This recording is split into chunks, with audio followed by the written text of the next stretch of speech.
Olá, eu sou o Júnior Mafra e sejam todos muito bem-vindos ao NovoCast Podcast. O podcast que traz histórias reais de pessoas que superaram desafios e conquistaram grandes feitos. Aqui você encontra inspiração para crescer de forma pessoal, profissional e financeiramente. E eu sou a Sabrina Baez e toda semana a gente traz uma história de alguma transformação na vida dessas pessoas, um convidado muito especial, porque a gente acredita que você conhecer o bastidor da vida dessa pessoa pode te dar um insight para você ir para o próximo nível aí na sua vida também.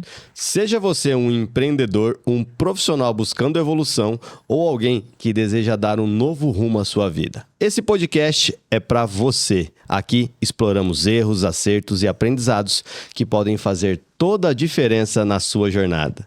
Eu tô com a minha vozinha meio rouca aqui, peço desculpa, mas eu tô muito feliz hoje com o nosso convidado, com a nossa convidada, né?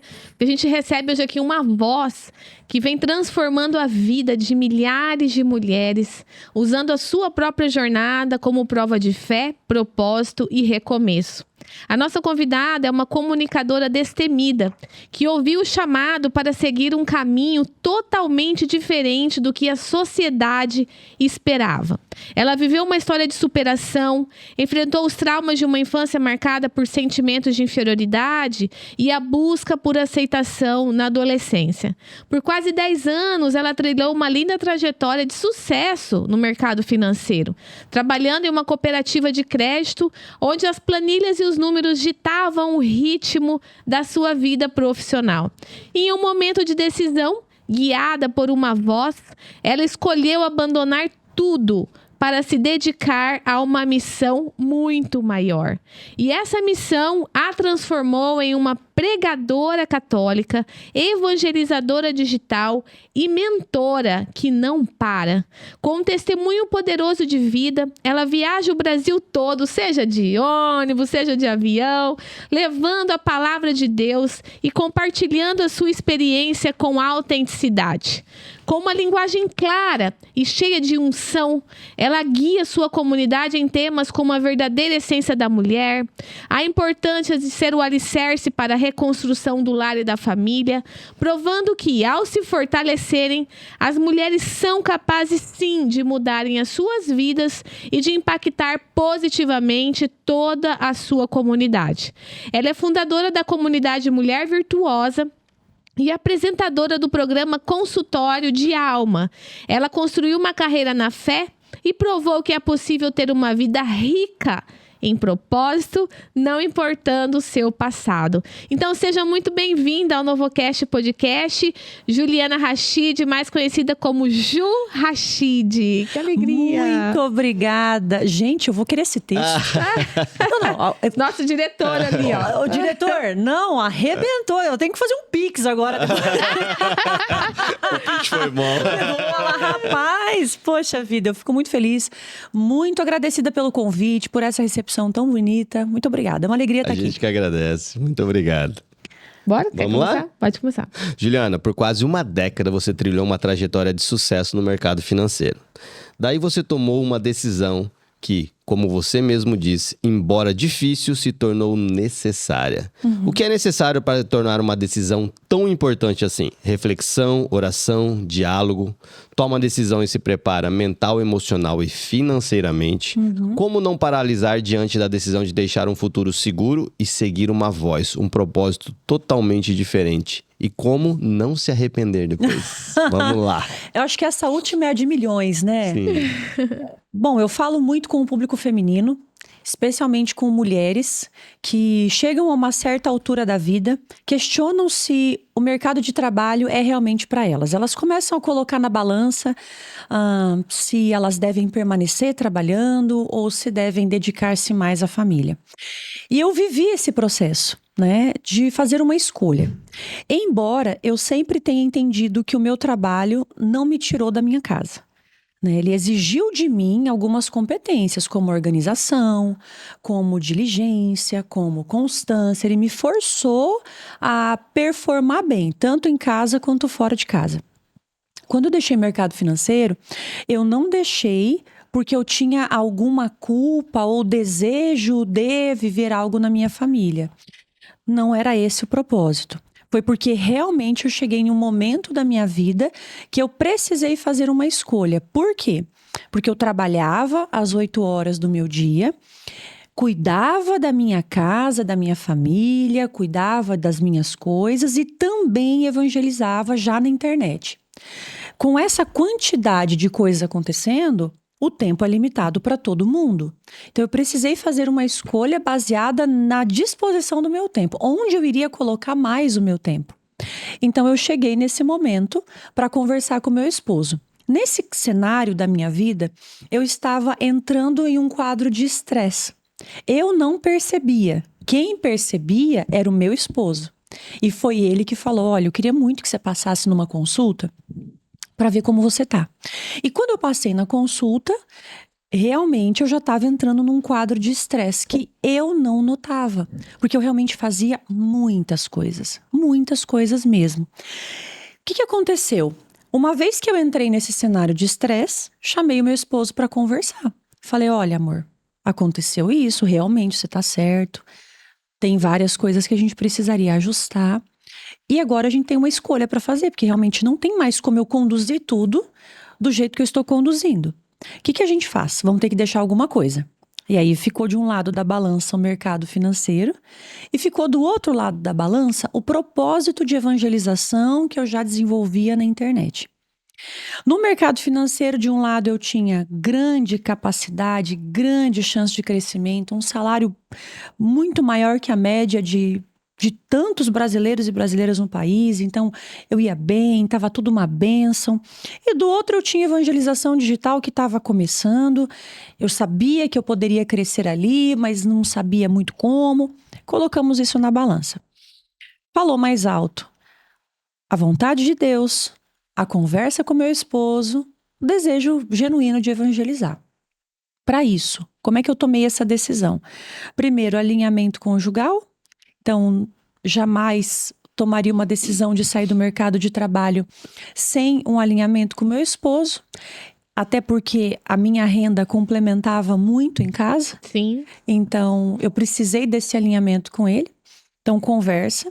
Depois, um tempo de oração, um tempo de reflexão, porque as emoções também ficam alteradas, especialmente porque eu amava muito o que eu fazia no mercado financeiro. E também um processo de organização financeira, né? Por quê? Porque eu tinha que ter uma certa segurança para poder tomar essa decisão e a minha família não ser impactada. Então, além de todo o processo de conversa, um processo humano de diálogo, de reflexão, um processo de oração, teve também uma reserva financeira sendo montada para que eu pudesse sair e estar preparada para aquilo que fosse acontecer. Então, a melhor forma de eu não me arrepender, e essa é uma grande pergunta, porque gera muito arrependimento, especialmente nas mulheres que, por um desejo genuíno, mas por um processo errado, acabam tendo que voltar para o mercado. Sim. E voltam extremamente frustradas, culpadas, fracassadas, já a brigou em sensação de casa. fracasso, entende? Claro, já deu problema, já deu problema com dinheiro, já deu problema com o marido, o trem já foi ladeira abaixo. Então, como é que eu faço para não voltar, para não retroceder? Decisão bem tomada, preparo emocional, espiritual, financeiro, preparo de alinhamento, e aí pronto. Seguiu os passos, tomou a decisão certa e é onde eu fico até hoje. E hoje eu acompanho mulheres que tomaram a decisão certa no momento errado e através do caminho errado. E estão tendo que voltar e recomeçar para fazer o caminho certo. Entende? Então, é um desafio. Eu sei que é um desafio, mas comigo o caminho foi esse. E estamos aqui bem felizes hoje. Eu acho legal quando você traz esse contexto de diálogo entre os casais. O que quase não se vê hoje, infelizmente. O que você acha que se leva a essa tendência de falta de diálogo? E aí é uma pergunta que nem está aqui no nosso roteiro. Por quê? Porque eu vejo que mulheres sábias, e muito, não que porque eu seja católico, talvez até polemize isso, mas eu vejo que as mulheres católicas que realmente têm um aprofundamento mais, ela tem esse conceito de sabedoria um pouco mais forte de entender o diálogo, a forma de falar com o esposo, de entender que às vezes o esposo fala de uma forma e aquela hora não é a hora de responder. Eu vejo muito isso, né? E o que você acha que possa trazer esse desacordo de falta de diálogo entre os casais hoje, que é muito forte, infelizmente? Sim. Na verdade, é algo que já vem desde o namoro. Sim. O que eu tenho observado? As pessoas namoram muito mal. Né? Isso é um fato. Legal. Hoje a juventude ela não sabe namorar, ela não sabe se relacionar, ela não sabe conviver, ela não sabe conversar. Então, já num namoro, não existe um processo de amizade, existe um processo de interesse físico, existe um processo de Legal, carência, existe um processo de carne, existe um desejo, é aquela pessoa que se encontra no bar, já tá meio ali, você tá entendendo? Ah, já achei bonita, e não é nenhuma beleza. Não. Posso. Pode. É 18 mais, né? Pode. Não, ela é gostosa. Ele é rico. Você entendeu? Então, a gente observa nesse contexto social que lá no namoro.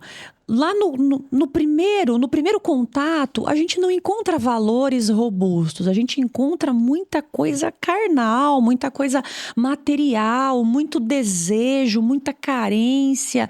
Nossa, um monte de coisa. Então já começa um namoro que não tem uma base sólida. Então as pessoas não namoram para ter um relacionamento sério, elas namoram para se satisfazer mutuamente por um período curto. Ou é o ficar, ou é o namorar por um tempo. Então o namoro ele já vem começando errado. Tudo bem, começou errado, mas está ali namorando. Na fase do namoro, onde eu deveria observar valores, onde eu deveria observar inclinações naturais, onde eu deveria observar comportamento financeiro, onde eu deveria observar comportamento com pessoas mais maduras, onde eu deveria observar comportamento com crianças, com as crianças. Essa menina gosta de criança, não gosta? Esse cara gosta de criança? Como ele trata os pais? A gente não observa mais isso. Então aí namora. Mas namora, vai pra festa, viaja, dorme junto, vive uma vida com alguns benefícios de um casamento, né? Com algumas realidades matrimoniais. Então a pessoa, ela antecipa coisas sem algo prévio estabelecido. Uhum. Então, ok. Entramos nesse namoro ruim. Nesse namoro que eu deveria observar isso, eu deveria também conversar. Eu deveria falar sobre dinheiro. Eu deveria falar sobre família, eu deveria falar sobre valores inegociáveis para aquele casal. Então eu não falo sobre isso.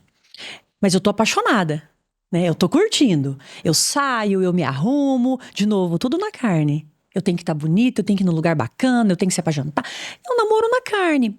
E o que acontece? Você namora na carne, né? Nas coisas materiais desse mundo. Aí você vai noivar desse jeito e você vai casar desse jeito. O livro de Tobias vai dizer, quando o anjo Rafael fala com Tobias, fala assim, ó, é sobre esses que o demônio tem poder, sobre aqueles que se casam banindo Deus do seu casamento, que não têm entendimento e agem como burro e como cavalo. Então veja, a pessoa casou sem entendimento. Vai agir como burro e como cavalo. Entende? Vai conversar que jeito? Burro e cavalo conversa? É verdade. Não conversa. Então ela não foi lá no namoro, ela não aprendeu. Ela não pegou gosto por essa amizade, ela não pegou gosto por essa convivência, ela não pegou gosto por falar sobre coisas maiores, melhores. Não. Só as conversas meio besta, tá chupeta e vai, entendeu? Chega na hora do casamento, não conversa mesmo. Esses dias eu vi um conceito muito Muito bom. engraçado que eu vi, que namoro é uma coisa retógrada. Retrógrada. É isso que fala, né? Eu achei por muito quê? engraçado. Porque Coisa do passado? Coisa do passado. Até tem uma artista famosa, não vou falar o nome aqui, mas ela tava se vangloriando porque ela conheceu um namorado, hoje estão morando juntos. Num dia ela falou, cara, eu gostei de você, se você quiser pega suas coisas pra minha casa. Ele foi e tudo bem. Tudo bem, cada um vai colher as consequências daquilo que tá plantando. Então, quando você traz essa tradução de namoro, eu achei tão bonito você falando e construindo, assim na minha mente veio trazendo várias coisas, que eu não vejo isso mais como uma... Porque não tem. A sociedade fazendo isso, Não sabe? tem. E aí você vai casar, aqui se cumpre a palavra de Deus. Sim. Vai casar, vai ser o burro e o cavalo convivendo junto, coice o dia inteiro, ninguém sabe ter um diálogo, perdeu-se a amizade. A tua pergunta foi, por que não tem diálogo no casamento? Porque na verdade talvez nunca teve. Sim. As pessoas elas não sabem falar. Por quê? Porque ao invés delas usarem a mente, elas estão usando os órgãos sexuais. Eu sou uma fiel defensora da castidade. Eu ia perguntar isso do namoro santo. Falar de namoro santo, então eu vivi a castidade. E eu posso falar como quem viveu os dois lados da moeda. Antes da minha conversão, eu não vivia a castidade. Eu vivi esse namoro mundano. Esses relacionamentos, esse jeito de relacionar, vulgar, promíscuo. Isso aí, vem morar aqui comigo. Entendeu? Era isso.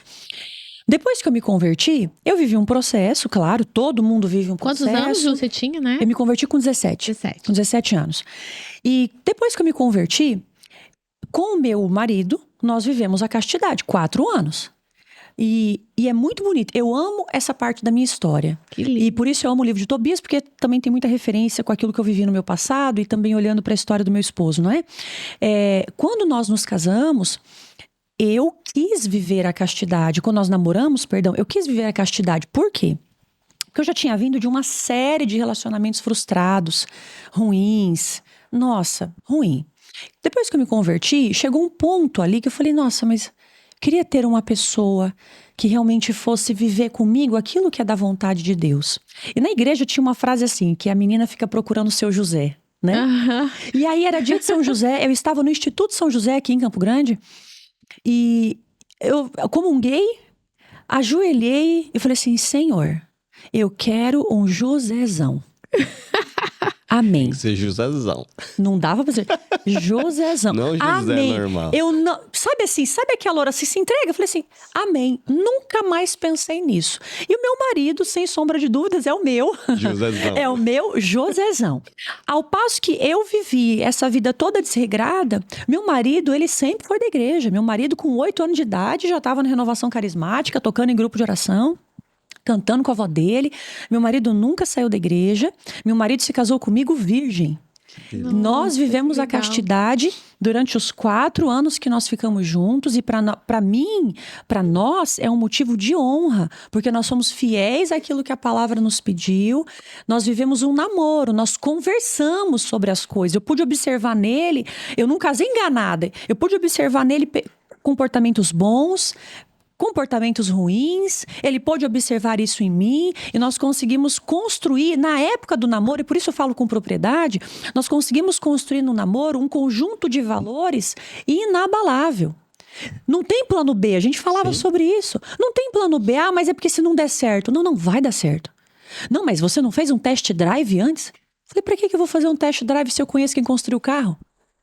Você tá entendendo? Sim. Pra que eu vou fazer test drive se eu conheço o construtor do carro? O carro que sou eu e o carro que é ele. Eu não preciso fazer test drive quando eu confio naquele que me fez, naquele que o fez, naquele que nos uniu. Entende? Então, eu vivi um namoro saudável de uma tal forma que hoje, depois de 10 anos de casado, e Deus queira que venham os próximos, olha que pode vir tudo. Tudo mesmo. Estão alicerçados na rocha, né? Olha, não... Já falei pro meu marido, falei, Talib, até o final. Mas é o que eu conversa. falo pra minha mulher, eu falo, nega, mais que seja chata, não vai se aguentar até você ir embora. Chamada de chata. Chata é você. Ô, Ju, deixa eu resgatar. A sua história é muito legal, assim, achei muito legal essa abordagem do namoro, né? Do namoro santo também. Mas você nasceu em Corumbá, cresceu aqui em Campo Grande, né? E a gente já viu você falando, assim, que na tua infância você tem uma infância que você se sentiu um pouco mais inferiorizada. Sim. O que você se lembra dessa época da tua infância, Corumbá, Campo Grande? Tem uma memória que você queira trazer? Olha, dizem que o nosso cérebro bloqueia experiências ruins. Tem alguma coisa boa? Dizem que o nosso cérebro faz esse movimento. Ele faz de fato, né? Como uma defesa, uma proteção. Mas E de fato isso aconteceu comigo. Várias situações em mim, elas ficaram bloqueadas e que eu só fui acessá-las à luz da fé depois do meu processo de conversão. Então, muitas coisas eu pude fazer referência quando eu estava vivendo um processo de cura interior mesmo. Legal. Né? Que eu estava refletindo do porquê que eu estava fazendo aquilo que eu estava fazendo. O que me levava a sentir aquilo que eu sentia? Por que eu me sentia daquele jeito? Por que eu fazia o que eu fazia? Como eu disse, eu não era, né, não frequentava a fé católica até os meus 17 anos. Então, até lá, eu vivia assim, no mundão. E eu queria entender por que eu tinha feito tudo aquilo que eu tinha feito.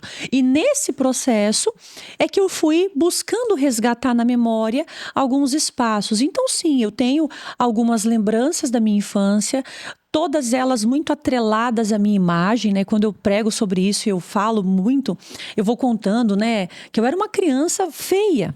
Né? Tem criança que é mais bonitinha, tem criança que nem tanto. Eu era que nem tanto. Né? Então eu tinha que usar tampão, eu usava óculos, meus dentes eram todos tortos, meu cabelo. Nossa!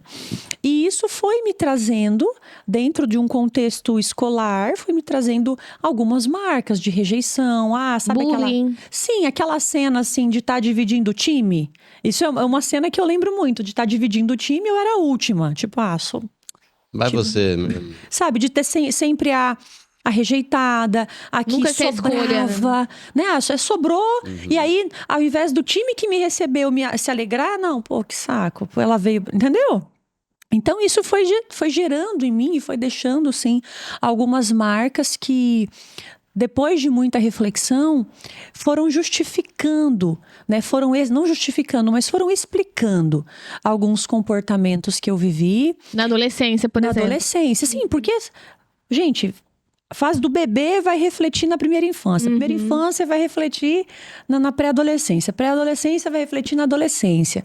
Né? Então, nós somos reflexo. Hoje nós somos adultos. Eu tenho 37 anos. E muitas vezes me pego refletindo sobre situações da minha infância.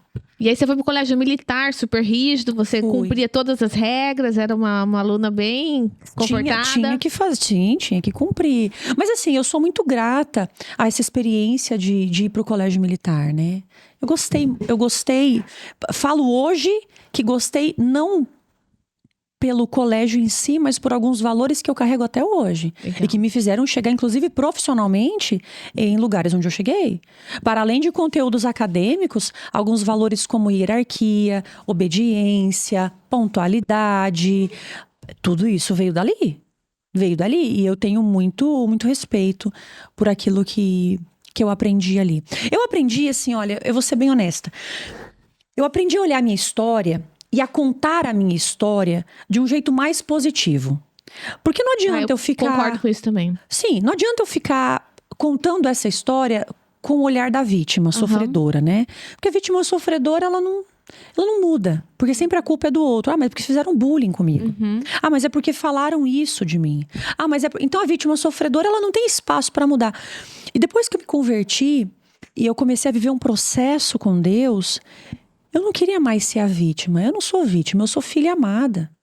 E amém. Aconteceu. O que eu vou fazer com isso agora? Cara, vou ser melhor. Reagir de outra forma, né? Nossa, a fé faz isso conosco. Nos ensina a viver diferente. E eu não abro mão daquilo que a fé me dá, dos recursos que ela me dá, para que eu seja cada vez melhor. Legal. E a gente olha pra você assim, além de você ser uma mulher linda, né? Simpática. A gente imagina, mas como que você conseguiu chegar nesse nível de equilíbrio, de estar hoje ajudando tantas mulheres, né? Então, pra gente entender um pouquinho, conta pra gente, se você puder, como que foi esse start da tua conversão, né? Até os 17 anos. Até os 17... E você falou que vivia no mundo e tal, né? Como que foi essa virada de chave? Até os 17 anos eu vivi como hoje, 70% da juventude vive. Eu fazia coisas que a juventude faz. Eu bebia, eu saía, eu me relacionava com várias pessoas, eu me entregava. Eu vivi isso que eu falei, desse entendeu? Sim. Essa bagunçona. O que aconteceu com 17 anos? Com 17 anos, eu participei de um retiro chamado acampamento. É um modelo de retiro que dura 5 dias. Entrei nesse acampamento, eu não fui porque quis, fui por livre e espontânea pressão, né? Eu Você gosto não tinha encontrado seu esposo ainda? Não, fui conhecer tá. depois. Tá. Bem depois. Já no acampamento, inclusive. Mas assim, me converti no acampamento com 17 anos, 17 para 18 anos de idade. Foi um encontro que realmente transformou minha história. E desde que eu fiz o acampamento, eu saí do acampamento já decidida a mudar de vida. Eu não queria mais aquela vida que eu estava levando. Não tem como a gente explicar a graça. A gente só vive a graça. Ela só reflete. Não dá pra explicar. Não tem como eu falar pra você, então. Aconteceu racionalmente. Eu ainda não consegui racionalizar. Mas o que aconteceu foi que eu entrei de um jeito e eu quis sair de outro. Eu quis fazer essa mudança. Então, quando eu saí do acampamento, eu já comecei a viver essa mudança. Então, eu troquei de telefone, eu troquei todas as minhas roupas, eu parei de falar com quem eu falava, eu parei de andar com quem eu andava, eu comecei a ir 2 vezes na missa, 2 vezes por dia na missa, porque eu queria, de alguma forma, consumir essa igreja. Né? Eu já tinha frequentado outras religiões e eu queria entender, mas beleza, mas lá fazem assim, aqui fazem o quê? E por quê? Deixa eu entender que igreja é essa. Eu queria entender o que era adoração, eu queria entender o que os santos falavam, eu ouvia muitas pregações. Alguém falou que você estava doida ou que você Nossa! A minha mãe achou, imagina, minha mãe, porque a hora que eu cheguei do acampamento, eu abri o meu armário e eu joguei muitas roupas fora, roupas curtas, roupas justas, roupas vulgares, roupas brilhosas, eu joguei fora. E eu fiquei com a camiseta do retiro, fiquei com calça jeans, sapatilha, era o que eu fiquei, joguei salto, joguei fora. Pintei o cabelo, meu cabelo era liso e loiro. Pintei o cabelo de castanho, que era a cor que eu achava que era o cabelo da minha mãe, que lembrava o cabelo da minha mãe. Então, assim, tirei tudo. Minha mãe falou, surtou. Eu falava assim, mãe, vou à missa. Ela falava, mentira, não é possível que você vá à missa. Minha mãe levou, creio eu, ali, que até uns 2 anos. Pra entender. Pra acreditar. Que realmente aquilo estava acontecendo. Porque meus pais sofreram muito. Gente, todo pai sofre com essa juventude desregrada que eu estava vivendo, né? Hoje eu recebo muitas mães com filhas e filhos que estão vivendo aquilo que eu vivi, que é uma dor tremenda. Então, os meus pais sofreram muito. E quando eu me converti, também foi outro choque para eles, né? E foi um processo até que também toda a minha família passasse por esse movimento e entendesse tudo o que acontece ali dentro, né? Então, os meus irmãos, os meus pais, enfim, levou um tempinho. Mas o que eu quero dizer com isso? A minha mudança, ela foi tão significativa e ela foi tão perceptível que logo no próximo retiro já me convidaram para testemunhar o que Deus havia feito na minha vida. Então, foi o primeiro contato com falar, sim, foi ali. Com pregação foi ali. Na verdade, não era uma pregação, era um testemunho. Tá. Então, durante bastante tempo, eu servia nesses retiros. Eu tenho 20 anos que participo, desde que eu fiz, eu nunca parei de servir em acampamentos, nunca. Todos os anos eu sirvo uma média de 3 a 4 acampamentos por ano. Uau, com essa rotina super puxada. Sim, mesmo quando eu estava no mercado financeiro, eu dividia as minhas férias em 3 e eu dedicava as minhas férias para servir nos acampamentos. Legal. Então, eu nunca parei de servir, nunca. Tem 20 anos ininterruptos que eu sirvo em acampamento, de 3 a 4 por ano. Então, desde essa minha juventude, eu já testemunhava o que Deus fazia na minha vida.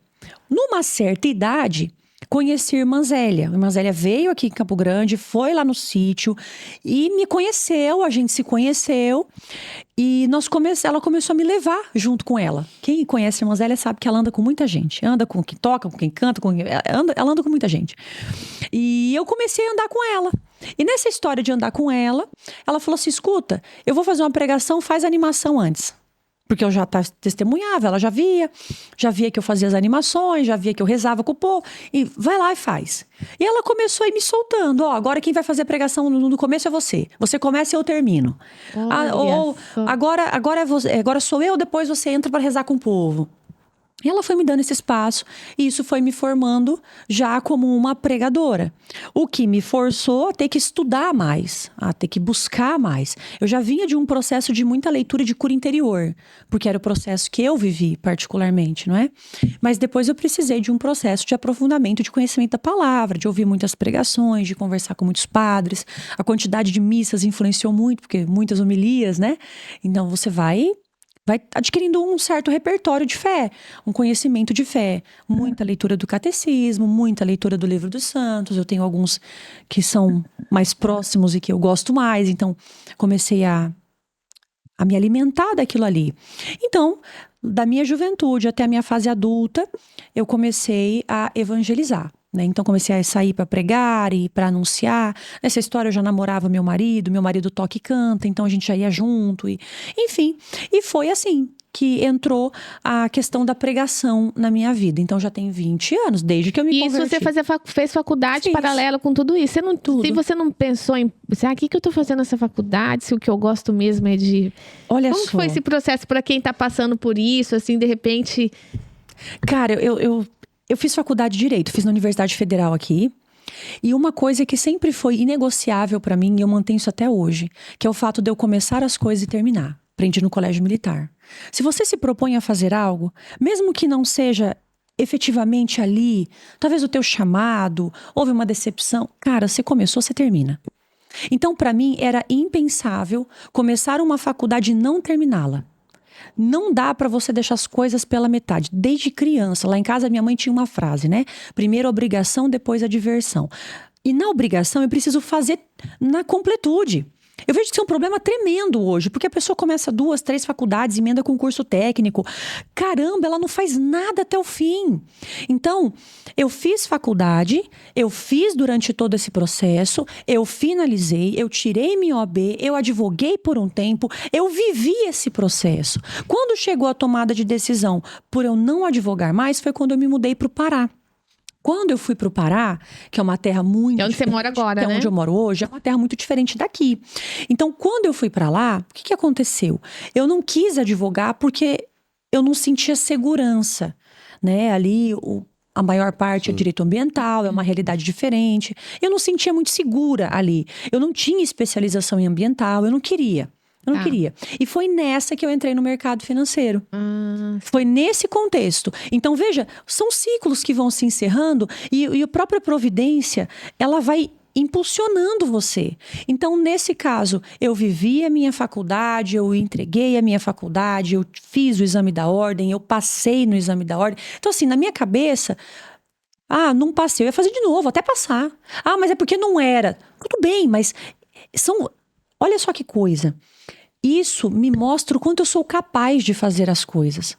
Isso aumenta em mim uma consciência de que mesmo que eu não goste muito, eu entrego, eu faço.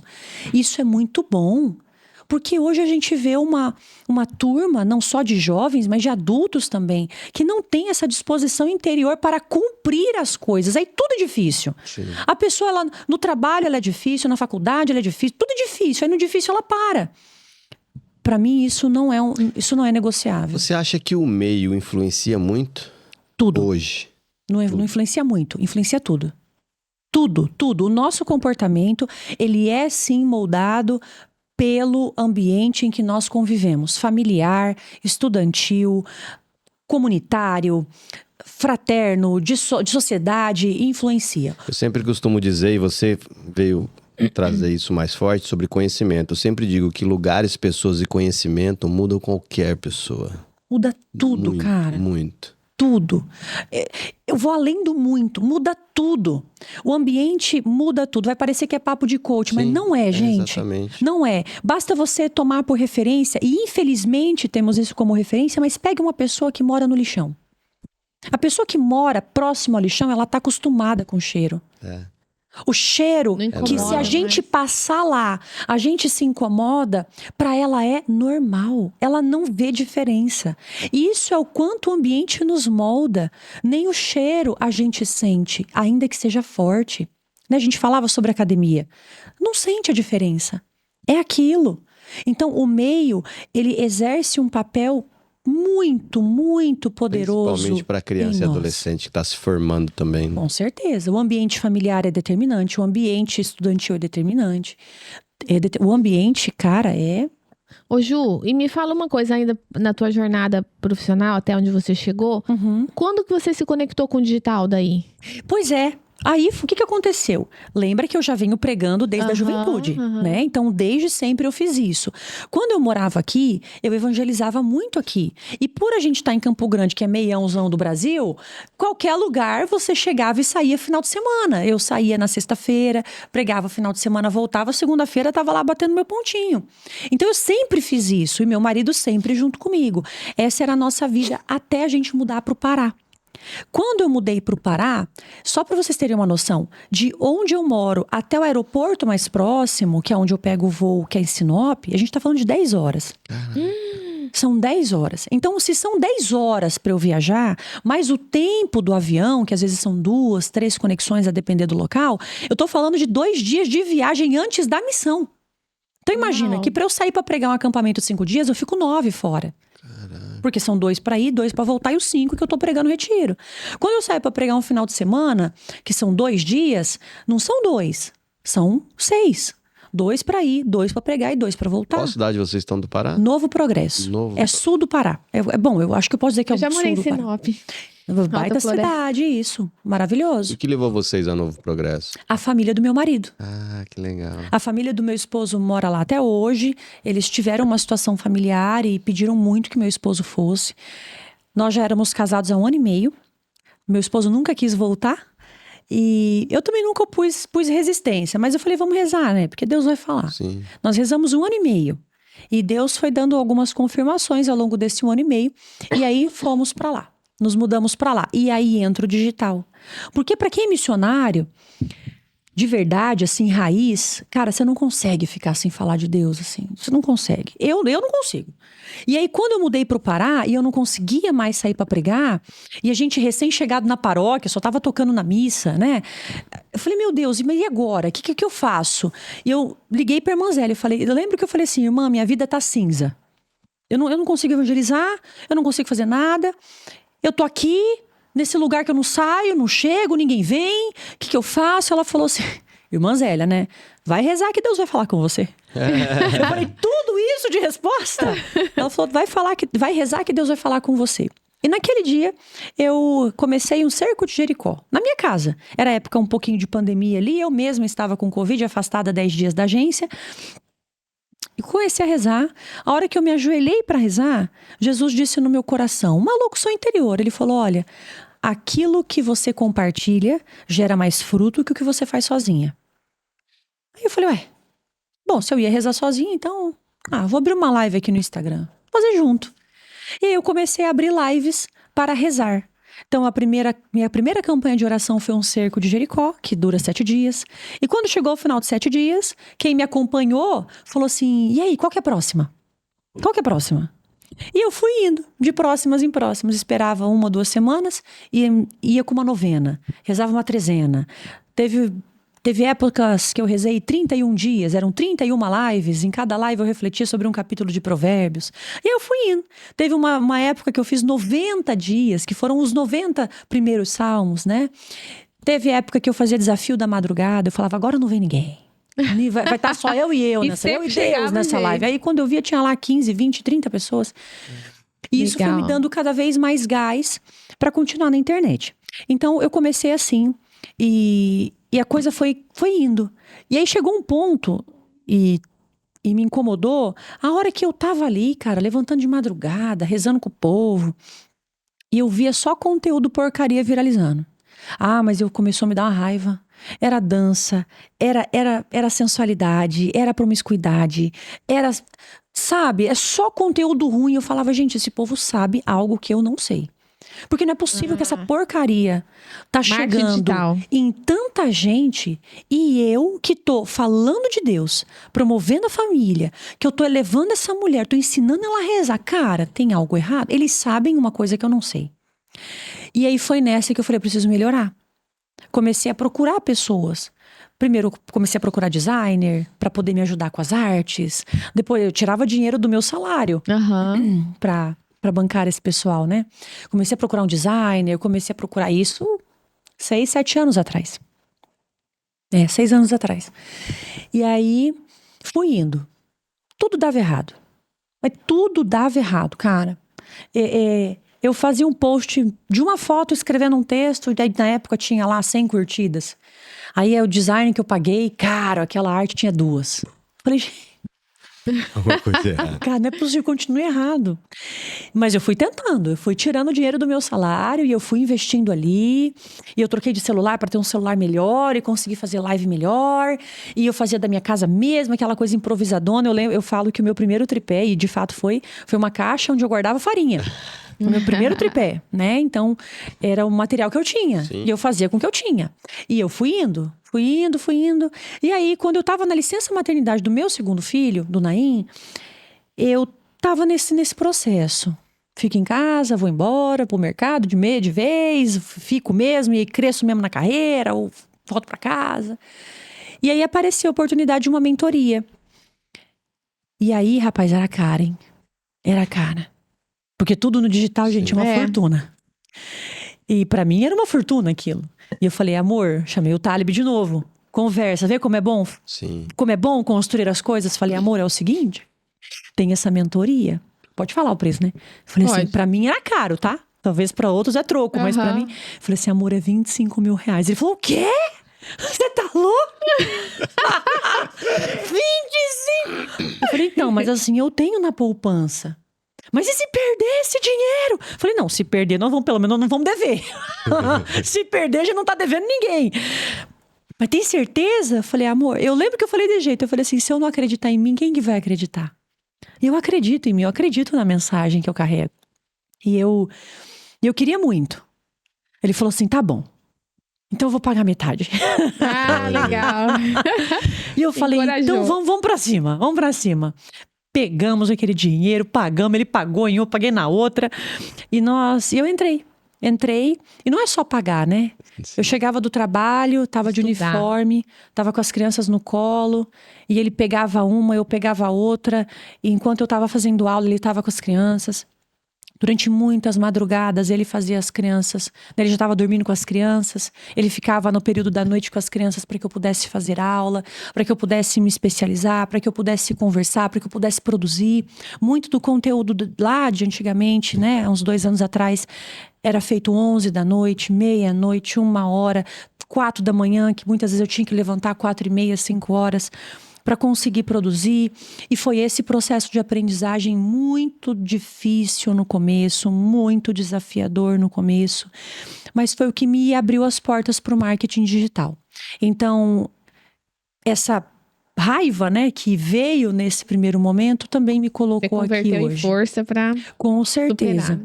Com certeza. Investir tempo, suor, dinheiro, porque eu sempre acreditei na mensagem que eu tinha dentro do coração e que eu sabia que iria fazer muito, muito bem e muito melhor do que aquilo que eu estava vendo, né? Então entrou o marketing digital. Fui muito feliz ali dentro, né? Na mentoria, deu tudo muito certo, né? Não só o valor voltou, mas voltou multiplicado por algumas vezes. Sim. Então, eu tive um retorno financeiro. Foi a primeira vez que eu pude ver o marketing digital como um trabalho. E foi aí que E as o coisas... Instagram também como um trabalho, Isso. né? YouTube. Isso. Eu Então, te vejo comecei- direto lá, patrocinada, aparece você pra mim, claro. Isso. A Mônica segue, Né? ela é legal demais. Isso, eu comecei a entender isso como um trabalho. E hoje, quer falar, amigo? Não, por Qual que é favor. qual a sua principal missão? Né? Hoje você né, a gente se apresentou aqui como uma pregadora, né, enfim, que evangeliza. Qual que é a missão, o propósito que você carrega no coração, assim, de vida, que você espera Sim, mudar no mundo? a minha missão de vida, e há muitos anos eu refleti isso, inclusive dentro da cooperativa onde eu estava, foi uma antiga chefe minha, uma antiga gestora minha. Ela mandou assim, os questionários para os colaboradores e desde essa época isso é meu. Então eu escrevi lá. Ela perguntou qual que era nossa missão, propósito, nananá. Eu escrevi. Eu quero ser sal e luz na terra para que com as minhas obras Deus seja visto. Isso é meu. Essa é a minha frase. É isso que eu quero. Ser sal e luz na terra para que com as minhas obras Deus seja visto. Sal dá sabor, dá gosto. Eu gosto dessa evangelização de gosto. Nossa, é meio... né? Não, gosto. E luz, caminho, direção, né? Então isso é meu, essa frase é minha. Mas hoje O que é a missão da Juliana Rachid? Hoje a missão da Juliana Rachid é a evangelização, de forma mais pontual com as mulheres. Então hoje o meu objetivo é falar com as mulheres. Com quais mulheres? Hoje eu defino muito bem a mulher com quem eu falo. Porque na internet você pode falar com vários tipos de mulher, né? Hoje eu falo com uma mulher que vive, ou que viveu, ou que está vivendo processos como eu vivi. Ela é mãe, ela é católica, ela está conhecendo a fé, ela não tem uma família numerosa, né? Hoje eu quero falar com a mulher católica que ela quer se encontrar na igreja. E ela não achou espaço na família numerosa. Ela também não é tão de BGE, o católico de BGE, né? Ela tá ali no meio. Ela só quer ser de Deus e não sabe como. Então hoje o meu objetivo é pegar na mão dessa mulher e dizer para ela que existe um caminho de santidade, existe um caminho possível para estar nesse mundo sem ser dele. É esse o meu grande objetivo, pegar na mão dessa mulher e falar assim, escuta, tem outro jeito de viver a sua vida, tem outro jeito de você se perceber, imagem e semelhança de Deus, vem aqui comigo que eu vou te acompanhar nesse processo. Eu costumo dizer que as pessoas ainda não entenderam a finalidade dela aqui, que é servir. Nossa finalidade única aqui é servir. Com certeza. E se a gente entender isso, muda tudo o jogo, né? Com certeza. Ô Ju, e para essas pessoas que estão nesse meio aí que você falou, tem gente que já tá aqui na caminhada, né? Tem aí 7 filhos, 10 filhos, tem, enfim, o outro lado. E quem tá no meio, como fazer pra gente resgatar essa vida de oração? Né, falar com Deus ou tentar ouvir Deus nessa correria do dia a dia. O que é na prática buscar essa santidade? Dá uma dica para quem está ouvindo a gente, assistindo a gente. A primeira coisa que a gente precisa entender é que nós não estamos aqui de graça. Há uma finalidade na nossa existência. Você, eu, todo mundo que está aqui, que está nos ouvindo, acompanhando, existe um porquê. Bati aqui, né? Existe um porquê da nossa existência. Quando eu quero chegar nesse porquê, que muita gente chama de propósito, né? O meu propósito de vida. Qual é o meu propósito de vida? Quando eu chego nesse porquê da minha finalidade, foi porque eu passei antes em um estágio anterior, que é o estágio da minha identidade, que é o quem eu sou. Então, antes de eu descobrir o meu propósito, eu descubro quem eu sou. E para eu descobrir quem eu sou, eu preciso falar com quem me fez. Porque esse copo sozinho, essa caneca sozinha, ela não tem condição de se perceber. Agora, quem fez, moldou, esquentou, pintou, sabe o que é e para que serve. Então, nesse processo de falar com Deus todos os dias, eu me conheço, eu me reconheço e eu começo a acessar o meu propósito, a minha finalidade nesta terra. Como eu faço para falar com Deus em uma rotina tão agitada? A minha primeira pergunta é: por que a rotina está tão agitada? Por que tanta agitação? Esse é o ponto. Muita gente diz assim, Ju, eu não consigo falar com Deus porque eu não tenho tempo. E eu gosto de responder, para Deus você faz o tempo.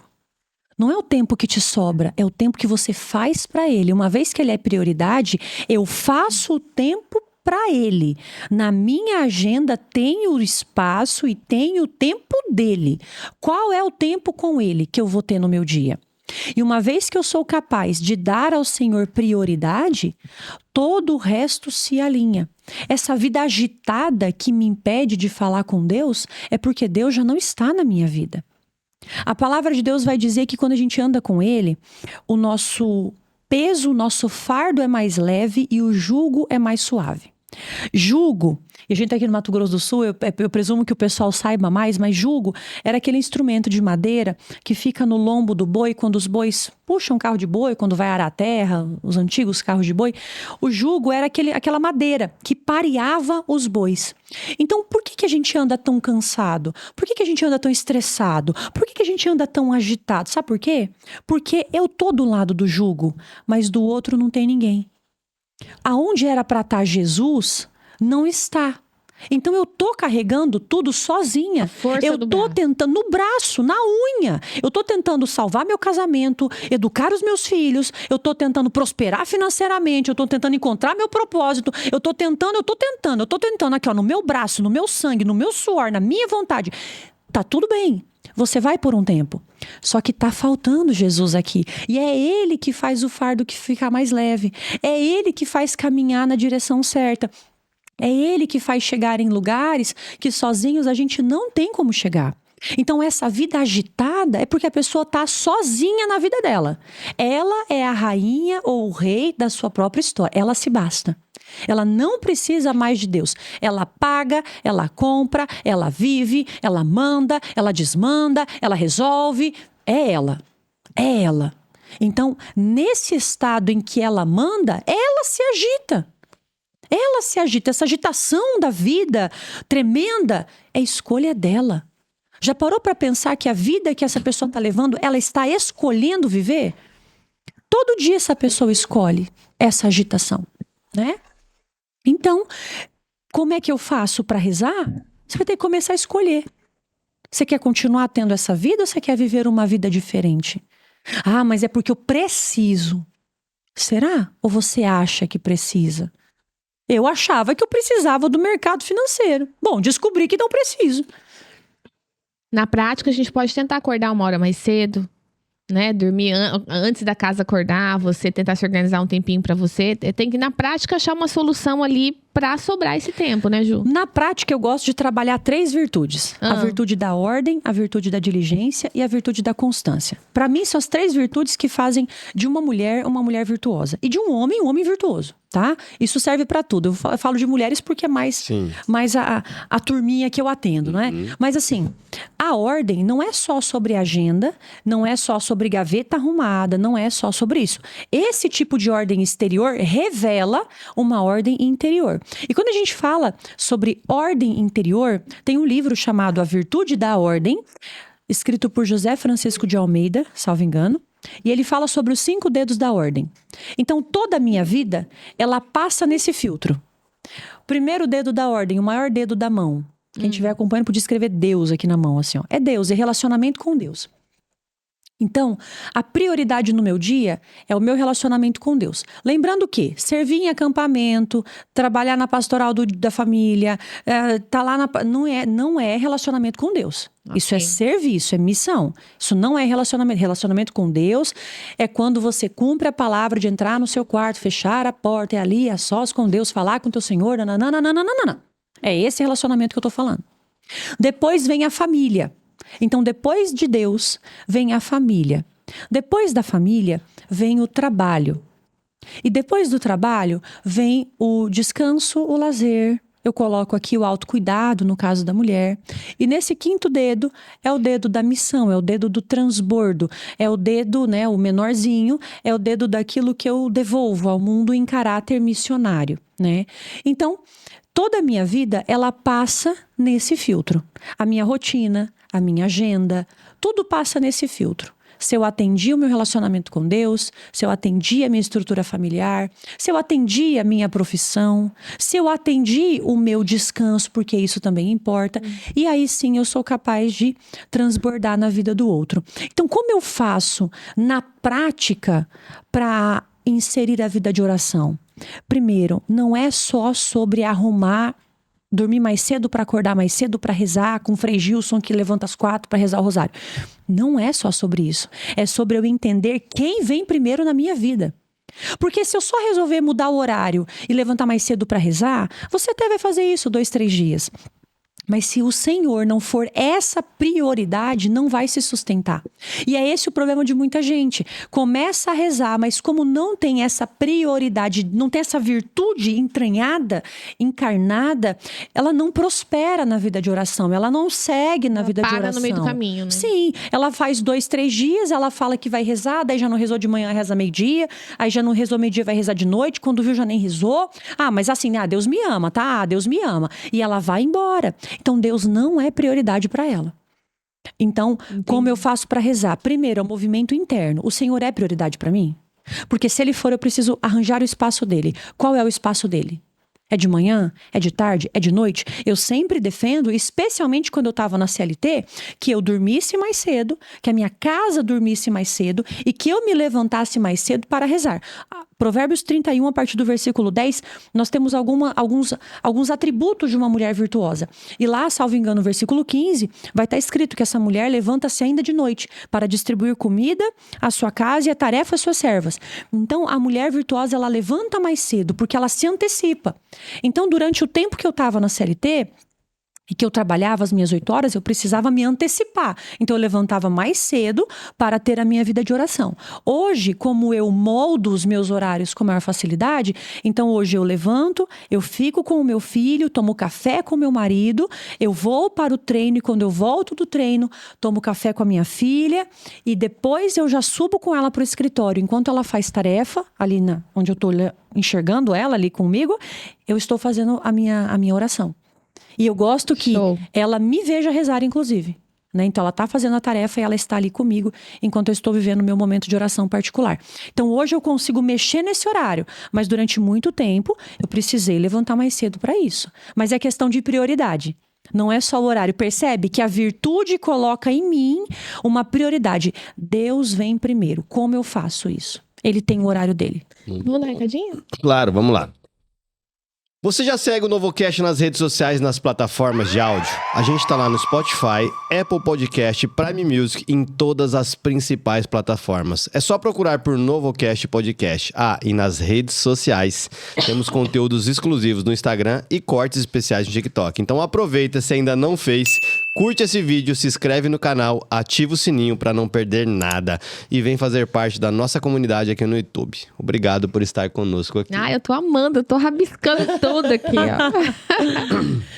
Seguir? Vamos lá. Ô, Ju, você fala muito pras mulheres, né? Sim. E aí você fala, você sempre fala que em relação a quanto mais mulher a mulher for, mais o homem vai ser homem, né? Sim. Você pode se aprofundar um pouquinho mais nessa visão? O que isso significa dentro do relacionamento? Sim. Olha, eu vou começar, não vou nem falar de relacionamento conjugal, mas essa frase, ela se construiu em um contexto de trabalho. Porque no mercado financeiro a gente tem uma certa predominância masculina. Eu me lembro que onde eu trabalhava havia essa predominância masculina. E eu tive uma colega de trabalho e ela um dia me perguntou, ela falou assim, Ju, como é que você equilibra energia? Você conversa de energia, né? Uhum. Como é que você equilibra energia feminina e energia masculina? Eu falei, eu não equilibro. Para que eu tenho que equilibrar energia masculina e feminina? Eu preciso ser mulher, porque quanto mais mulher eu for, mais o homem será homem. E olha que bonito, e eu continuei a conversa com ela, eu falei assim, olha, você já observou no reino animal que um homem diante de um outro homem, ou um macho diante de um outro macho, quando eles debatem sobre algo, uma fêmea, eles se degladiam? Já observou isso? Mas um macho diante de uma fêmea, ele se curva. Então, o homem diante de um outro homem, ele se degladia. Mas um homem diante de uma mulher, ele se curva, é a natureza, ele se curva. Bom, uma natureza saudável. Ele se curva diante dessa mulher. E aí eu dizia assim pra ela, sabe por que tem tanta briga no casamento? Porque é um homem com outro homem. Porque se fosse mulher, ele se curvaria. Se essa mulher estivesse posicionada em um espaço mais dócil, mais amoroso, mais receptivo, menos combativo, menos reativo, menos dona da razão, se essa mulher ela pudesse estar em um lugar de calma, paciência, serenidade, porque gente, a mulher dentro de uma casa, ela reina. Esse é o ponto. Dentro da minha casa, eu sou rainha da minha casa. Eu reino na minha casa. E aqui eu gosto muito da rainha Esther, né? A rainha Esther que, do jeito dela, com a beleza dela, com a oração dela, com o jejum dela, alcançou o coração do rei, que não dizimou o povo de Esther. Então, nós somos essa rainha dentro de casa. E se eu sei me posicionar como essa mulher, que muitas vezes não precisa nem falar, mas ela só precisa estar em um estado de unção, de presença, de sabedoria. Esse homem não tem porque ele vai brigar sozinho. Né? Quando um não quer, dois não brigam, não é verdade? Então, por que ela vai brigar? Por que vai ter briga dentro de casa se essa mulher sabe que às vezes o silêncio dela convence mais que a briga dela? Não tô dizendo que essa mulher tem que ser uma mulher passiva. Não. Ou que concorde com o erro, não. Ela só precisa ter a habilidade para conduzir a conversa do jeito mais feminino. Não é fofo. Não é O isso. Ju, e a colérica nesse processo é mais complexo um pouquinho, né? Mas cada qual vai ter as suas inclinações e tem que lutar contra elas. Eu amo os temperamentos, uma vez que, conhecendo as minhas limitações, sou capaz de lutar contra elas. E não usar Então- de muleta, né? Mas então eu sou colérica. Bom, então resolva-se. Então amadureça. Então, sei lá, vai fazer um box, desconta tudo lá a sua energia. A hora que você chega em casa, chega mansa. Né? Porque teu marido não merece teu coice, né? Todo dia. Ele também tem os problemas dele, ele também tem as limitações dele. Então, e se vocês puderem usar o melhor dos temperamentos e comportamentos e características de vocês para que cresçam juntos? Né? Eu falo assim, na minha casa, eu também tenho um temperamento mais quente. Eu sou sanguínea, meu esposo é melancólico, né? Então, ele já tende mais à frieza, à profundidade, ao silêncio. E eu tendo à expansão, a resolver as coisas rapidamente, né? Porque é próprio do sanguíneo essa agilidade, E eu preciso, em alguns momentos, retroceder, porque o espaço é do meu marido. Eu preciso fazer esse movimento, porque o marido que eu tenho é construído pelas minhas mãos, é o marido que eu mereço. O marido que eu tenho, ele está sendo formado por mim. Então, se eu não dou espaço para ele se formar como homem, como é que ele vai ser o marido que Deus espera que ele seja? Eu me lembro de uma vez que eu fui me confessar com um padre, e eu estava lá chorando as pitangas do meu marido. Porque assim, eu não choro pitanga do meu marido para ninguém. Exceto para um padre. Então, aí tem um trem que padre sabe de casamento, né? O povo fala assim, mas padre não casou. Mas ele sabe. Ele sabe. E aí um dia eu falei assim, mas bem no começo do meu casamento, meus primeiros anos de casado foram super difíceis. E eu lá reclamando do Talib, coitado. E aí eu falei assim, padre, mas eu queria que o meu marido fosse igual ao meu pai. E aí o padre falou assim, mas quantos anos a sua mãe levou para formar o seu pai? E eu nunca mais esqueci disso. Então, voltando naquela frase, eu não quero equilibrar a energia feminina e masculina. Cara, eu quero ser o mais feminina que eu puder. O mais feminina que eu puder. Isso não quer dizer que eu seja fraca, que eu seja frágil, não. Só quer dizer que eu sei quem eu sou. Só isso. O fato de eu ser mulher... E eu amo hoje viver essa dimensão, nossa, me posiciona num lugar que a maioria das mulheres não tá. Porque elas estão tentando brigar com o homem. Eu descobri que eu não preciso. E aí um dia, até conversando com essa colega de trabalho, realmente era um ambiente masculino, né? As nossas lideranças eram todas masculinas. E ela falava assim, mas como é que você consegue ali? Eu falei assim, olha... Tem o dia de reunião bem complicado, eu já ia de vestido midi. Entendeu? Eu já ia de vestido. Não precisava muito nem falar. Entende? Bem mulherzinha mesmo. Sim, assim, né? mas não era com vestido midi que precisava de manga bufante, Sim. laços e brinco. Não. Você se vestia de mulher. Sim. E quando eu estava com uma calça, e eu sou defensora também, né? Eu uso calças. Eu acredito que é possível também nós vivemos de forma modesta e equilibrada, também usando uma calça, não é?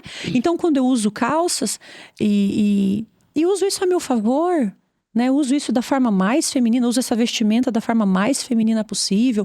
E aí não é só a roupa, né? Mas é o jeito de falar, é o jeito de agir, é o comportamento, né? O gesto, como eu me posiciono. Né? Como eu falo, que intensidade de voz eu uso. Eu aprendi a usar tudo isso a meu favor. Tudo isso a meu favor. Quando eu ia para uma reunião, eu usava isso a meu favor. E você falou sobre o casamento, a relação conjugal. Uhum. Eu uso isso com o meu marido até hoje. Eu me lembro que houve uma situação na minha casa que deixou meu marido realmente muito sentido. De uma dor que era quase um luto. E meu marido, por ser melancólico, ele se retrai e ele fica muito quieto. Ele não fala.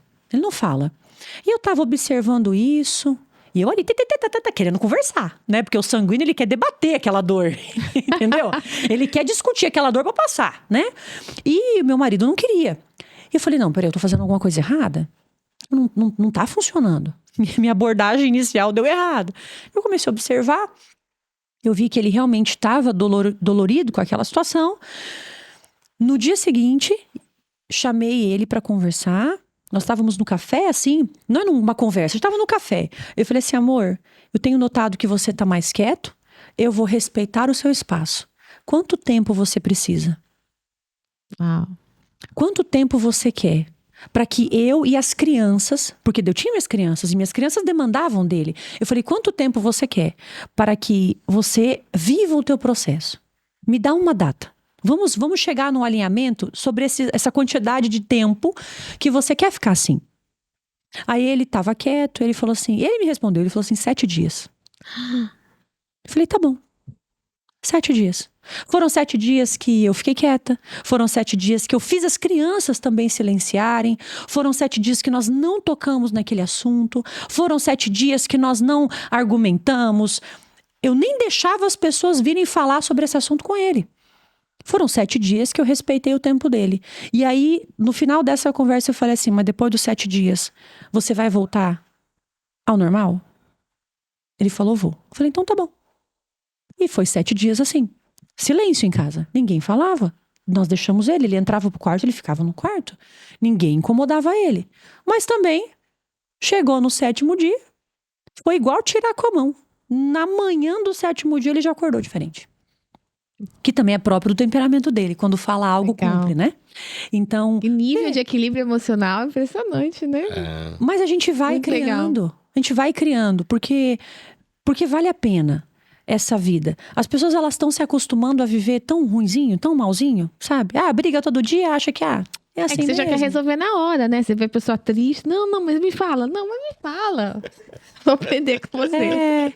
Pois é, você tem que deixar. Legal. Todo mundo. E eu acho que nesse ponto, o conhecimento, o autoconhecimento, conhecer ferramentas, né, da humanidade, os temperamentos, as 5 linguagens do amor, até um processo terapêutico, se for preciso for, né, se preciso for, eu acho que é importante.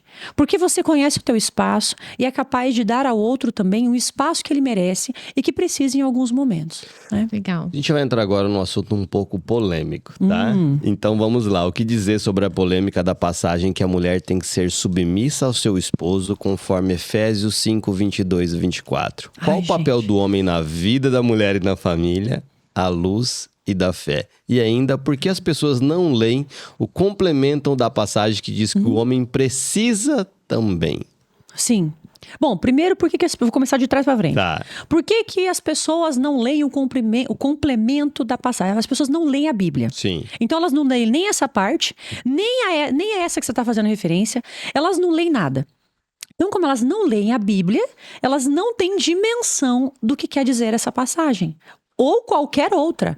Elas se contentam com uma explicação rápida de um Reels de 1 minuto e elas acham que elas estão formadas em teologia e que elas já sabem tudo, como Santo Agostinho entendia essa passagem. Não é o caso. As pessoas não leem a palavra de Deus. E por conta disso, elas ficam ali, construindo um imaginário em torno do que vem na internet, e isso é muito pouco, diante da riqueza da palavra, não é? Então é por isso. Não entendem porque de fato não leem. Mas vamos lá. O que isso quer dizer? Se eu pegar toda essa passagem, a gente vai ver que dentro dela há uma dinâmica de cruz. Há uma dinâmica de entrega e de sacrifício muito forte. Porque logo depois dessa passagem da submissão, é dito que ao homem cabe o amor à mulher como Cristo amou e se entregou pela igreja.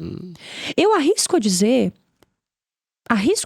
que o papel do homem é muito, muito mais difícil que o da mulher. Eu sei que isso vai soar polêmico em um cenário em que todo mundo quer ser igual, né?